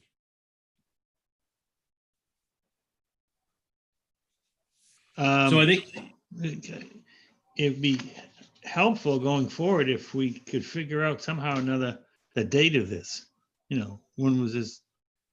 Just for discussion purpose. People ask, well, when was this? And well, if we could come up with some kind of arbitrary month or a year or something, might be useful. I'm not sure we want it arbitrary. Yeah. Okay. Well, how about It should be the same date. Is it possible, you think, to come up with an exact date? It should How be would the we same do- date as the large printout that Gary has, and Oh, the last time it was approved by the voters. right. okay. Is there a date? Can we get a hold of can we get the date off of Gary's big one there? If it's on there, we can. All right. So maybe we could discuss this next meeting and See, what kind of information we have. Hi, Mac. I guess I'm kind of confused as to where this whole discussion is going. When I saw it in the packet, I assumed Gary just put it in there for us to have as reference as we review ordinances, which I think is great. And I appreciate that. But now hearing y'all talk, it sounds to me like y'all are talking about we're discussing maybe modifying this or clarifying it or doing something to it. Are we doing that, or are we just saying thanks, Gary, and move on? I think it's a little bit of both. Where in the past, we never really had a map we could sort of depend upon and nothing small enough we could refer to. So I think we're kind of killing, two birds with one stone here a little bit. That's my thought. I can see how you would be confused, Mac, because Peter's right. It's I kind of have expanded the conversation. It certainly was provided to us as the existing map that's been approved by the voters for our use when reviewing permits and answering the question of what zone is this application in. It just so happens that in addition to that, I can't remember when we last left our heroes on this, but it was pre-COVID, last winter sometime. We were also working on bringing, as part of our efforts to bring the shoreline zoning ordinance in compliance with the comprehensive plan, we were going to add some additional wetlands. We were pursuing adding some additional wetlands as resource protection and even considering dropping some others based on recommendations from Inland Fish and Wildlife that Rich had obtained, and also some field work Rich had done. So that's, kind of where we kind of dropped the ball on that. And so that's why it's a little confusing. But I think the short answer is this map is for our reference as we review permits going forward. And I think at some point we need to pick up that ball again and on the map and get it ready to bring to the voters. So, all right, go ahead, Mac. Sorry, I was just nodding my head and sort of understanding. I wasn't meaning to say something, sorry. Well, this isn't the one that, with Belgrade Stream updated and the ones that were dropping off. This isn't that map. No. No. So this is the original map that we've been using. Yes. Okay. Yeah. Any of those other changes, Craig, would still have to go to the voters to determine whether. I remember working on it. And like you say, it was a while, it was almost 2 years ago, I bet. And You're right, Craig. I think it was 2 years ago when we went down that road. We're having a good time here. Time flies. We know right? how to party. Yeah. so anyway, Right, so- this is just the original. That's for our use for now until Yes. we decide to move forward on it. Yes. So I would suggest, if you haven't already done so, save it locally on your computer somewhere where you can use it going forward. Yeah, I'll try to figure that out. All right. Well, I guess at some point we'll have to come back and work on those other wetlands, or deleting some and adding them and bring them to the town meeting. Agreed, Rich. Good point. In the meantime, this is the shoreline zoning map that we shall be using. Yes, Can I bookmark that somewhere? sure. All right. So by consensus, I think we have agreed that this is our map. All righty. Thanks, everybody. let's see. Next, are we okay to move on? Is that all right, everybody? Yes. Okay, thank you, everybody. Next, under new business B, Shoreland application. Applicant is HT Winters Company, Mark Winters. And owner, Cheryl and Ralph Vintiner. Location 37 Pickerel Lane, map 36, lot 14, Shoreland on Great Pond. The purpose, this is a non-conforming lot. They want to convert an existing second floor cape to a full second floor and have the same footprint, they say.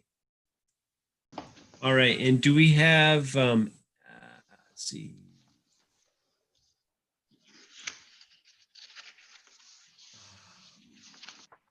Do we have either the Vintiners or HT Winters, Mark Winters? I do not see them. Am I overlooking somebody? Okay. So they're not here to answer any questions.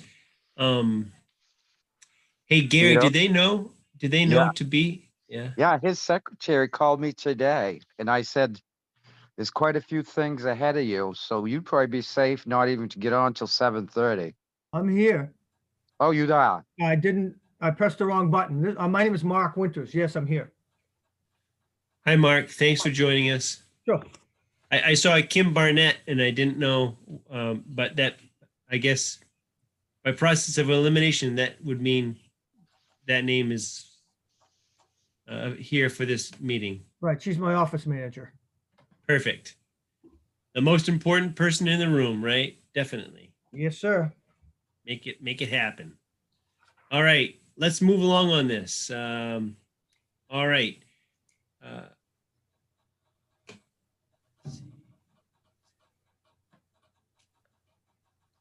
Okay, since we have our map, Pickerel Lane, isn't that over by me somewhere? What the heck is that? No, it's, Foster Point Road over by Christie's. yeah. Oh, okay, gotcha. Yeah. Mm. So, okay, so I'm zooming in on my map.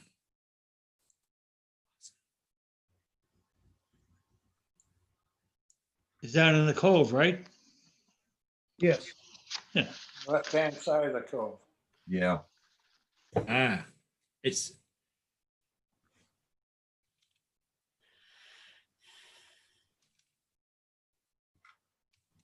You said 37 Pickerel?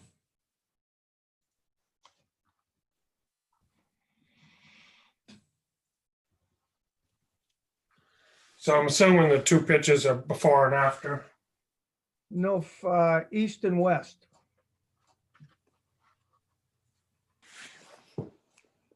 So what are the changes? You're just gonna keep the same structure and change the inside? There's two knee walls inside. We're gonna use that space. There's 3 feet on each side. So we're gonna rebuild the outside walls into a full 7-foot high wall. So you're just gonna lift it a little bit? Yes, sir. Well, spread it out more than lift it. We have to keep the same height, I believe, so we're just gonna make the outside wall 7 feet, or exactly, it might be 7'1", I'm not exactly sure.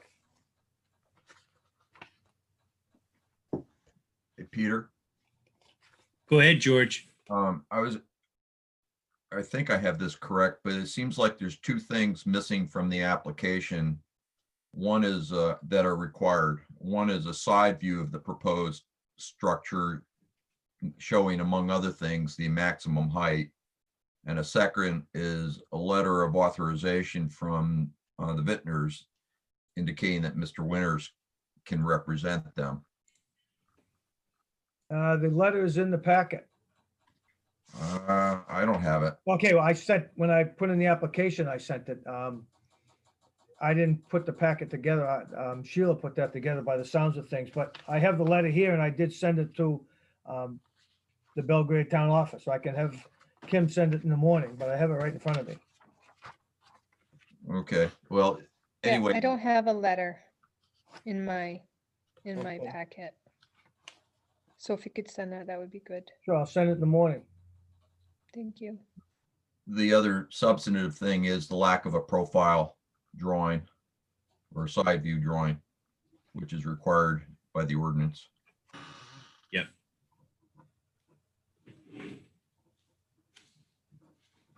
Showing the height from the ground. Yeah, and the alterations that you're making, because like the prior question, it's kind of confusing to me exactly what you're proposing to do without that drawing. Right.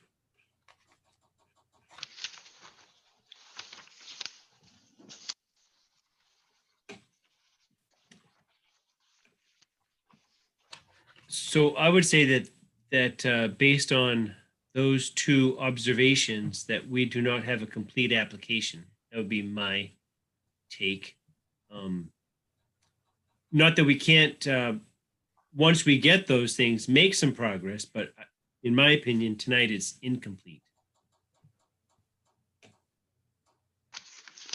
I had one question. How many feet is the building away from the lake? Sorry. You know that? So that's to mark. Scale, it's in the neighborhood of 30 feet. You have a site plan on the back sheet of one of those sheets. Right. Yeah, it's to scale as well, so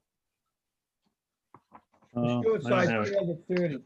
so I think Mr. Winter's correct earlier when he said that it because of that close proximity to the lake, the maximum height can't exceed that of the existing building.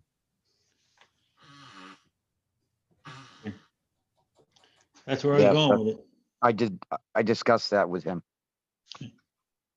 Thanks, Gary.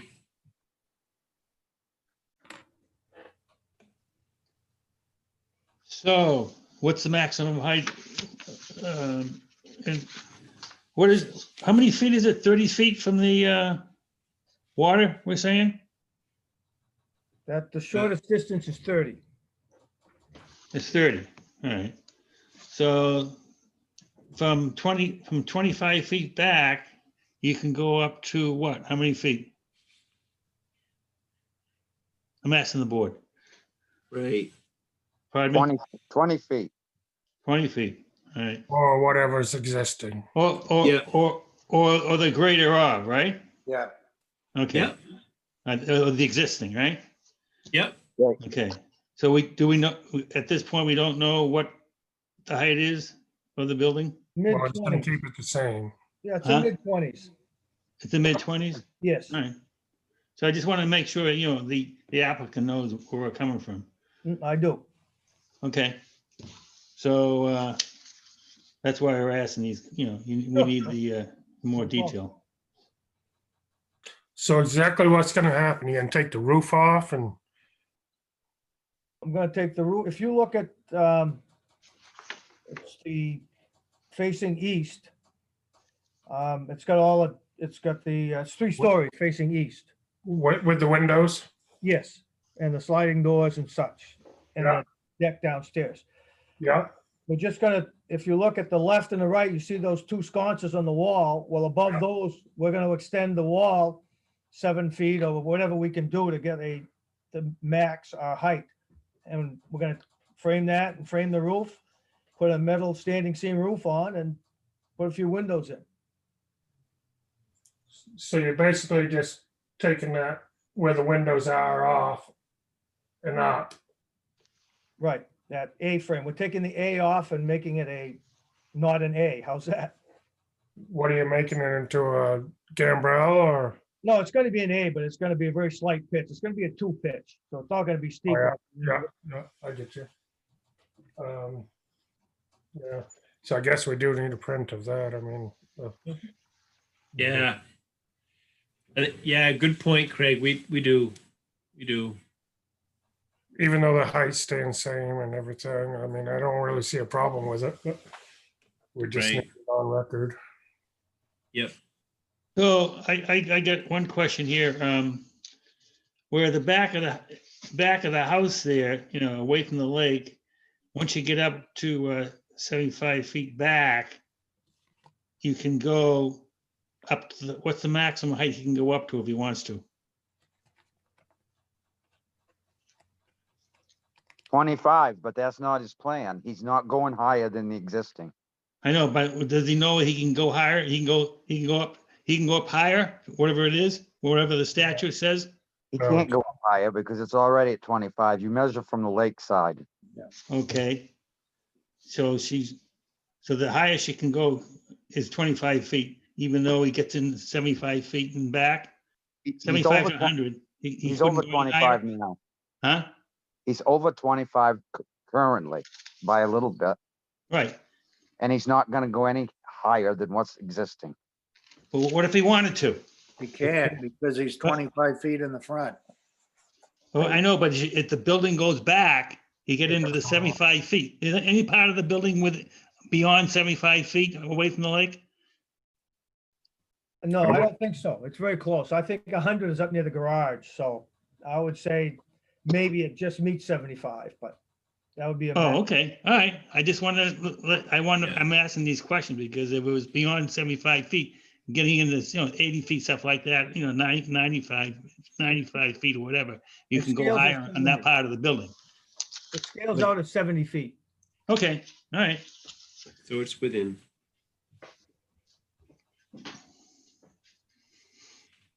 Yep.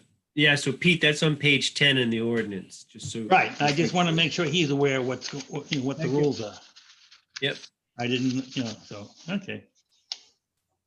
Okay.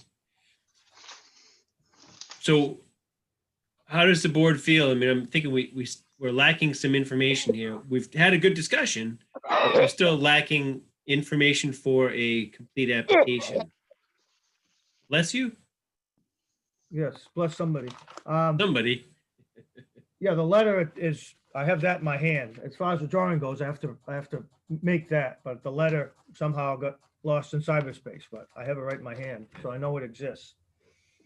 And we believe you. It's just we need it for our application package. We need it for us to make a decision on your stuff. We sent it to, on October 28th, we sent it to CEO@townofbelgrade.com. On the 28th at 2:29 PM.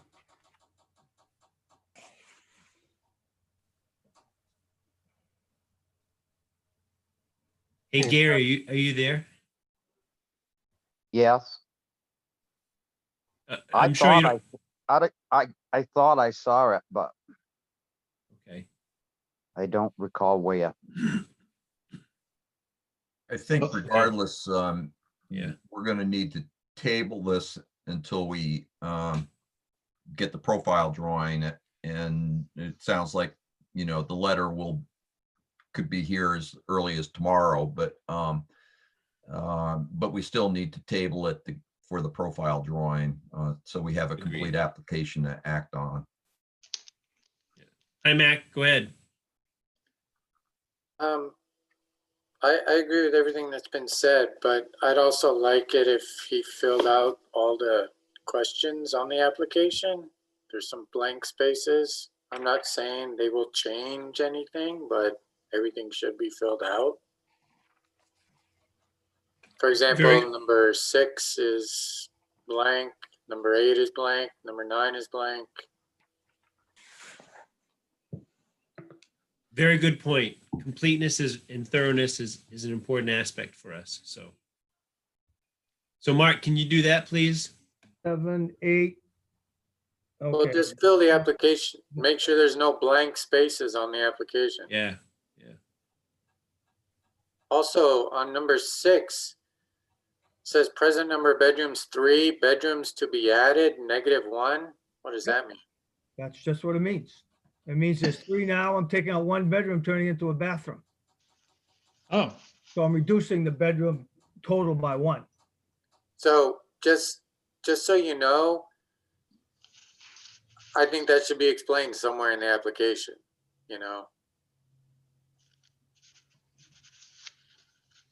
I don't know if you want to add a sheet of paper or write it on the side or something, but I kind of understood it. Well, Yeah, we make it a little bit clearer. It'll All be right, good. I'll propose construction or change in use. Second floor cape and full second floor on same footprint. I'll put, and reducing 3 bedrooms to 2 bedrooms. yes, thank you. How's That would Okay. be appreciated. Sure. Thank you. All right. So what, I get the information to the city of Belgrade and then it comes up at the next meeting? Is that the procedure? That would be acceptable, I believe, right? Because our next meeting is the 5th. So how December quickly 3rd. does, December 3rd. Fifth Thank is you, Sheila. Saturday, I think, yeah. Could be the third. Sorry, my bad. All right. Thank you, Sheila. how quickly does he have to have it in? Just to help him out. When does he need to have it in? Next week's holiday week. So At by least- Wednesday, probably, right? Yeah, Wednesday would be great because that's when I plan on sending out your next packet. That's the 25th. Yes. Okay, Right. shall do. Thanks. So Mark knows what we're expecting of him in order for us to have a complete application with all the information on it. Do we have any more comments for Mark at this time? Hearing none, I would entertain a motion about this application. Make a motion. Oh, wait, no, I'm not one of a, never mind. I'll make a motion. Go for it, man. Oh, I make a motion that we table this particular application number 70-78. I think it's probably 20 because Okay. 7-8. Thanks, Pete. So we got a motion. I need a second. I'll second. Thanks, Craig. Any more discussion? All right. All those in favor, I'll do a roll call. George, Yes. Pete, Yes. Craig, Yes. and then Rich, I'll skip you and go to Mac. Is that okay? Yep. Mac, Yes, and I say yes. So that would be 5, right? Yes. 1 abstain, I guess. All right. So that's tabled. Mark, so if you can get that information to Sheila or the town office, I don't want to put all the burden on Sheila because other things happen, but get to the town office to facilitate the work that Sheila does. We would have it then ready for the next planning board agenda. Oh, I appreciate that. I got one question for George. He said a profile drawing. Is that 4 sides, 1 side, or what exactly do you want in that drawing? We just require a side view, so one side that clarifies, the alterations that you're making. Okay, The heights. so I could take that Dimensions. picture that's facing east that shows the 3 stories, and I could draw the new roof line, et cetera, et cetera. Would that Yes. suffice? That would do it. Okay. Yep. All right. I'll have it ready and delivered. As far as I'm concerned, I won't speak for everybody else. Is it? I would have no, I got a question. Yes. Does he have to do it on graph paper or what, showing the footage, not for a profile view. No. I think a site plan, Pete, you're on the right track. When it's a scaled drawing, right? Or Yeah. if not scaled, then using the grid paper was the And suggestion. as long as it's clear that the maximum height's not going to be any higher than the existing structure, those are the pertinent facts that we need to know, have documented. Right. And Mark, just to be clear, we're going with our town's shoreland zone ordinance, which you can find online. And so should you want, go to our town's website and you can see the same thing that we're operating from if you need to. Okay, Okay. yes. All right. So we voted already on this, so it's going to be tabled. And Mark, did we answer your question okay? Yes, everything is great. I appreciate your time this evening and I shall Okay. get things squared up by Tuesday.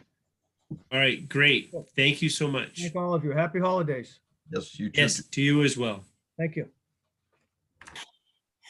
All right, planning board agenda. All right, lady, gentlemen, our next item is old business, consideration of meeting minutes from the 5th. Does everybody have them? All right, take a minute to review and then we'll come back with edits. Oh.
Okay.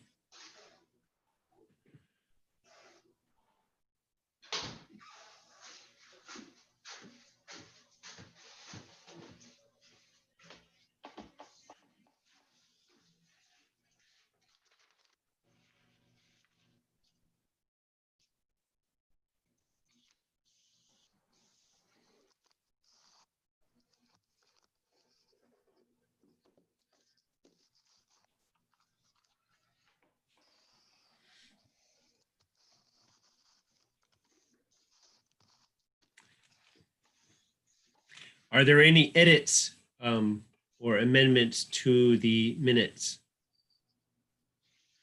Anybody have anything? Looked good to me. I didn't have any edits either. They look good to me. Craig, and thank you again for your time.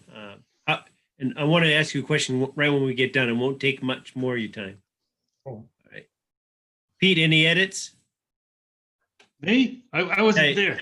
Yeah. Okay, thank you. Mac, anything? No, sir. Rich, you okay? I have just one thing, Okay.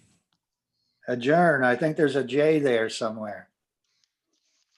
Oh, I missed that. That's Right very to the good. very bottom to find it. Yeah.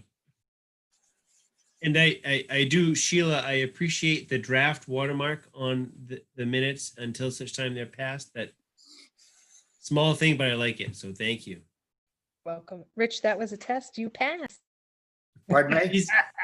He's the only one. The rest of us are like, yeah, that's adjourned. Sure. All right. All right, great. So having had that one edit, I would entertain a motion. I'd make the motion that we, oh wait, no, number 6. Number 6. Well, I'm out because I didn't, Oh, you weren't there. Okay. Yeah, I'll make a motion. We approve the minutes with that one minor correction. I second. Okay, thank you. Any more discussion? So Craig, you left So you're not going to vote, is that correct tonight? I'm abstaining, yes. Abstain. And Pete, you were not there, so you're going to abstain? Yes. So that I'm glad, Rich, you did make the motion, then that's good. So roll call vote. George, Yes. Rich, Yes. Mac, Yes. I say yes, so that's 4 in favor, 2 abstain. Passes. Thank you. Any more business? Gary, anything you want to share with us? I don't, excuse me, I don't really have anything to add. Okay, all right. Thank you so much. Good luck getting that deer. Sheila, any town business you need to share with us?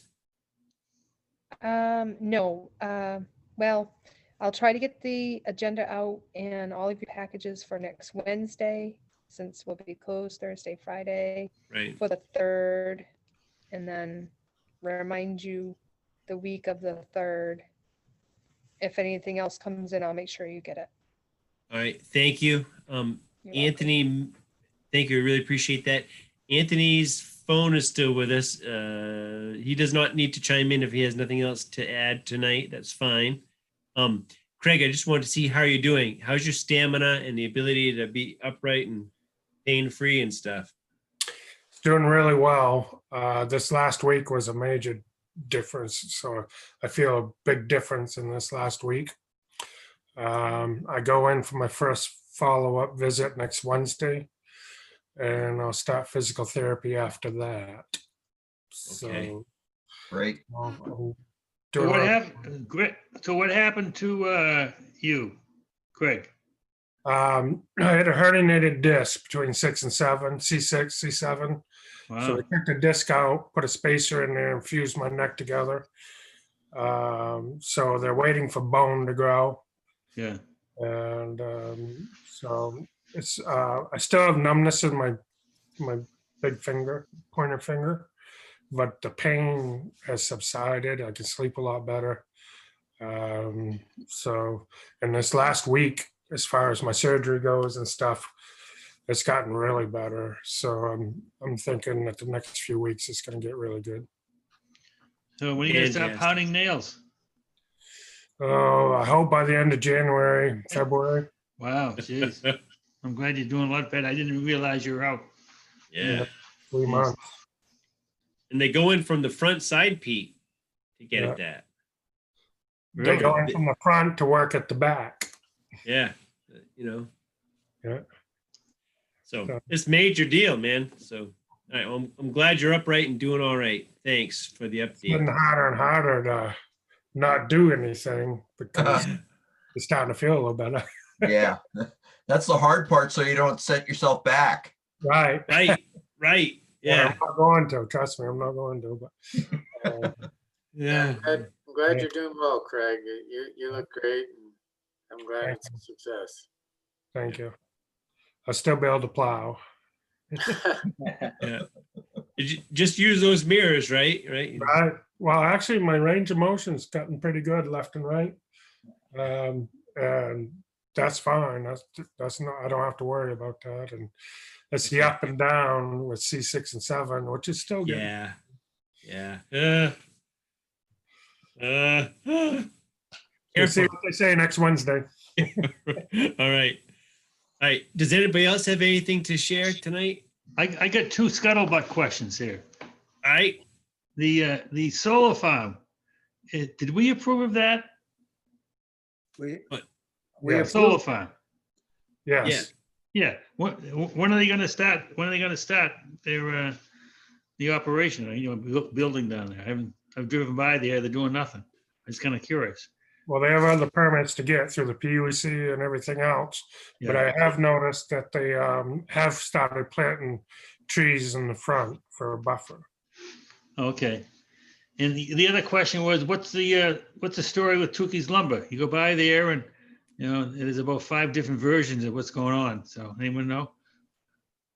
I don't I don't. Bought it. Hammond's bought them out. Yep.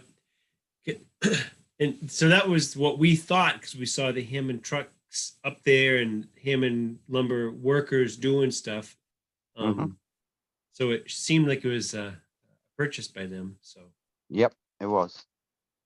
So what they're doing with it is up to them, but I'm not going there. right, right, right. I have to work, you know, I don't care. I mean, but I don't know for sure what they're doing, so I don't want to say it. Looks at the moment like they're just cleaning the place up. Yeah. So my wife went by it today and saw something about some auction up there. I don't know if that means they're gonna auction off some equipment, or I have no idea, but she saw that sign. I don't know what that meant, and she didn't know what it meant. So the sign's up, so I can speak. Yeah. Yeah. You Yeah, know they're gonna more than auction- I do. They're gonna auction off the equipment and I believe so with the land, but I'm not 100% sure. So yeah, I hope that it all works out, I guess. So, They've offered everybody jobs, so several of them have gone down to Hammond and are working right now. Oh, great, great. That's nice. Nice. yeah, so because I've wondered about Oscar and Omar, you know, and I think he's retiring, from what I understand. okay. All right, super. Yeah, George. I just have a question. At our last meeting, you may recall, we arrived at the conclusion that we were going to let Bella Casa, that subdivision application, go forward, that because it was more than just a pre-application. And I had suggested that we inform Mr.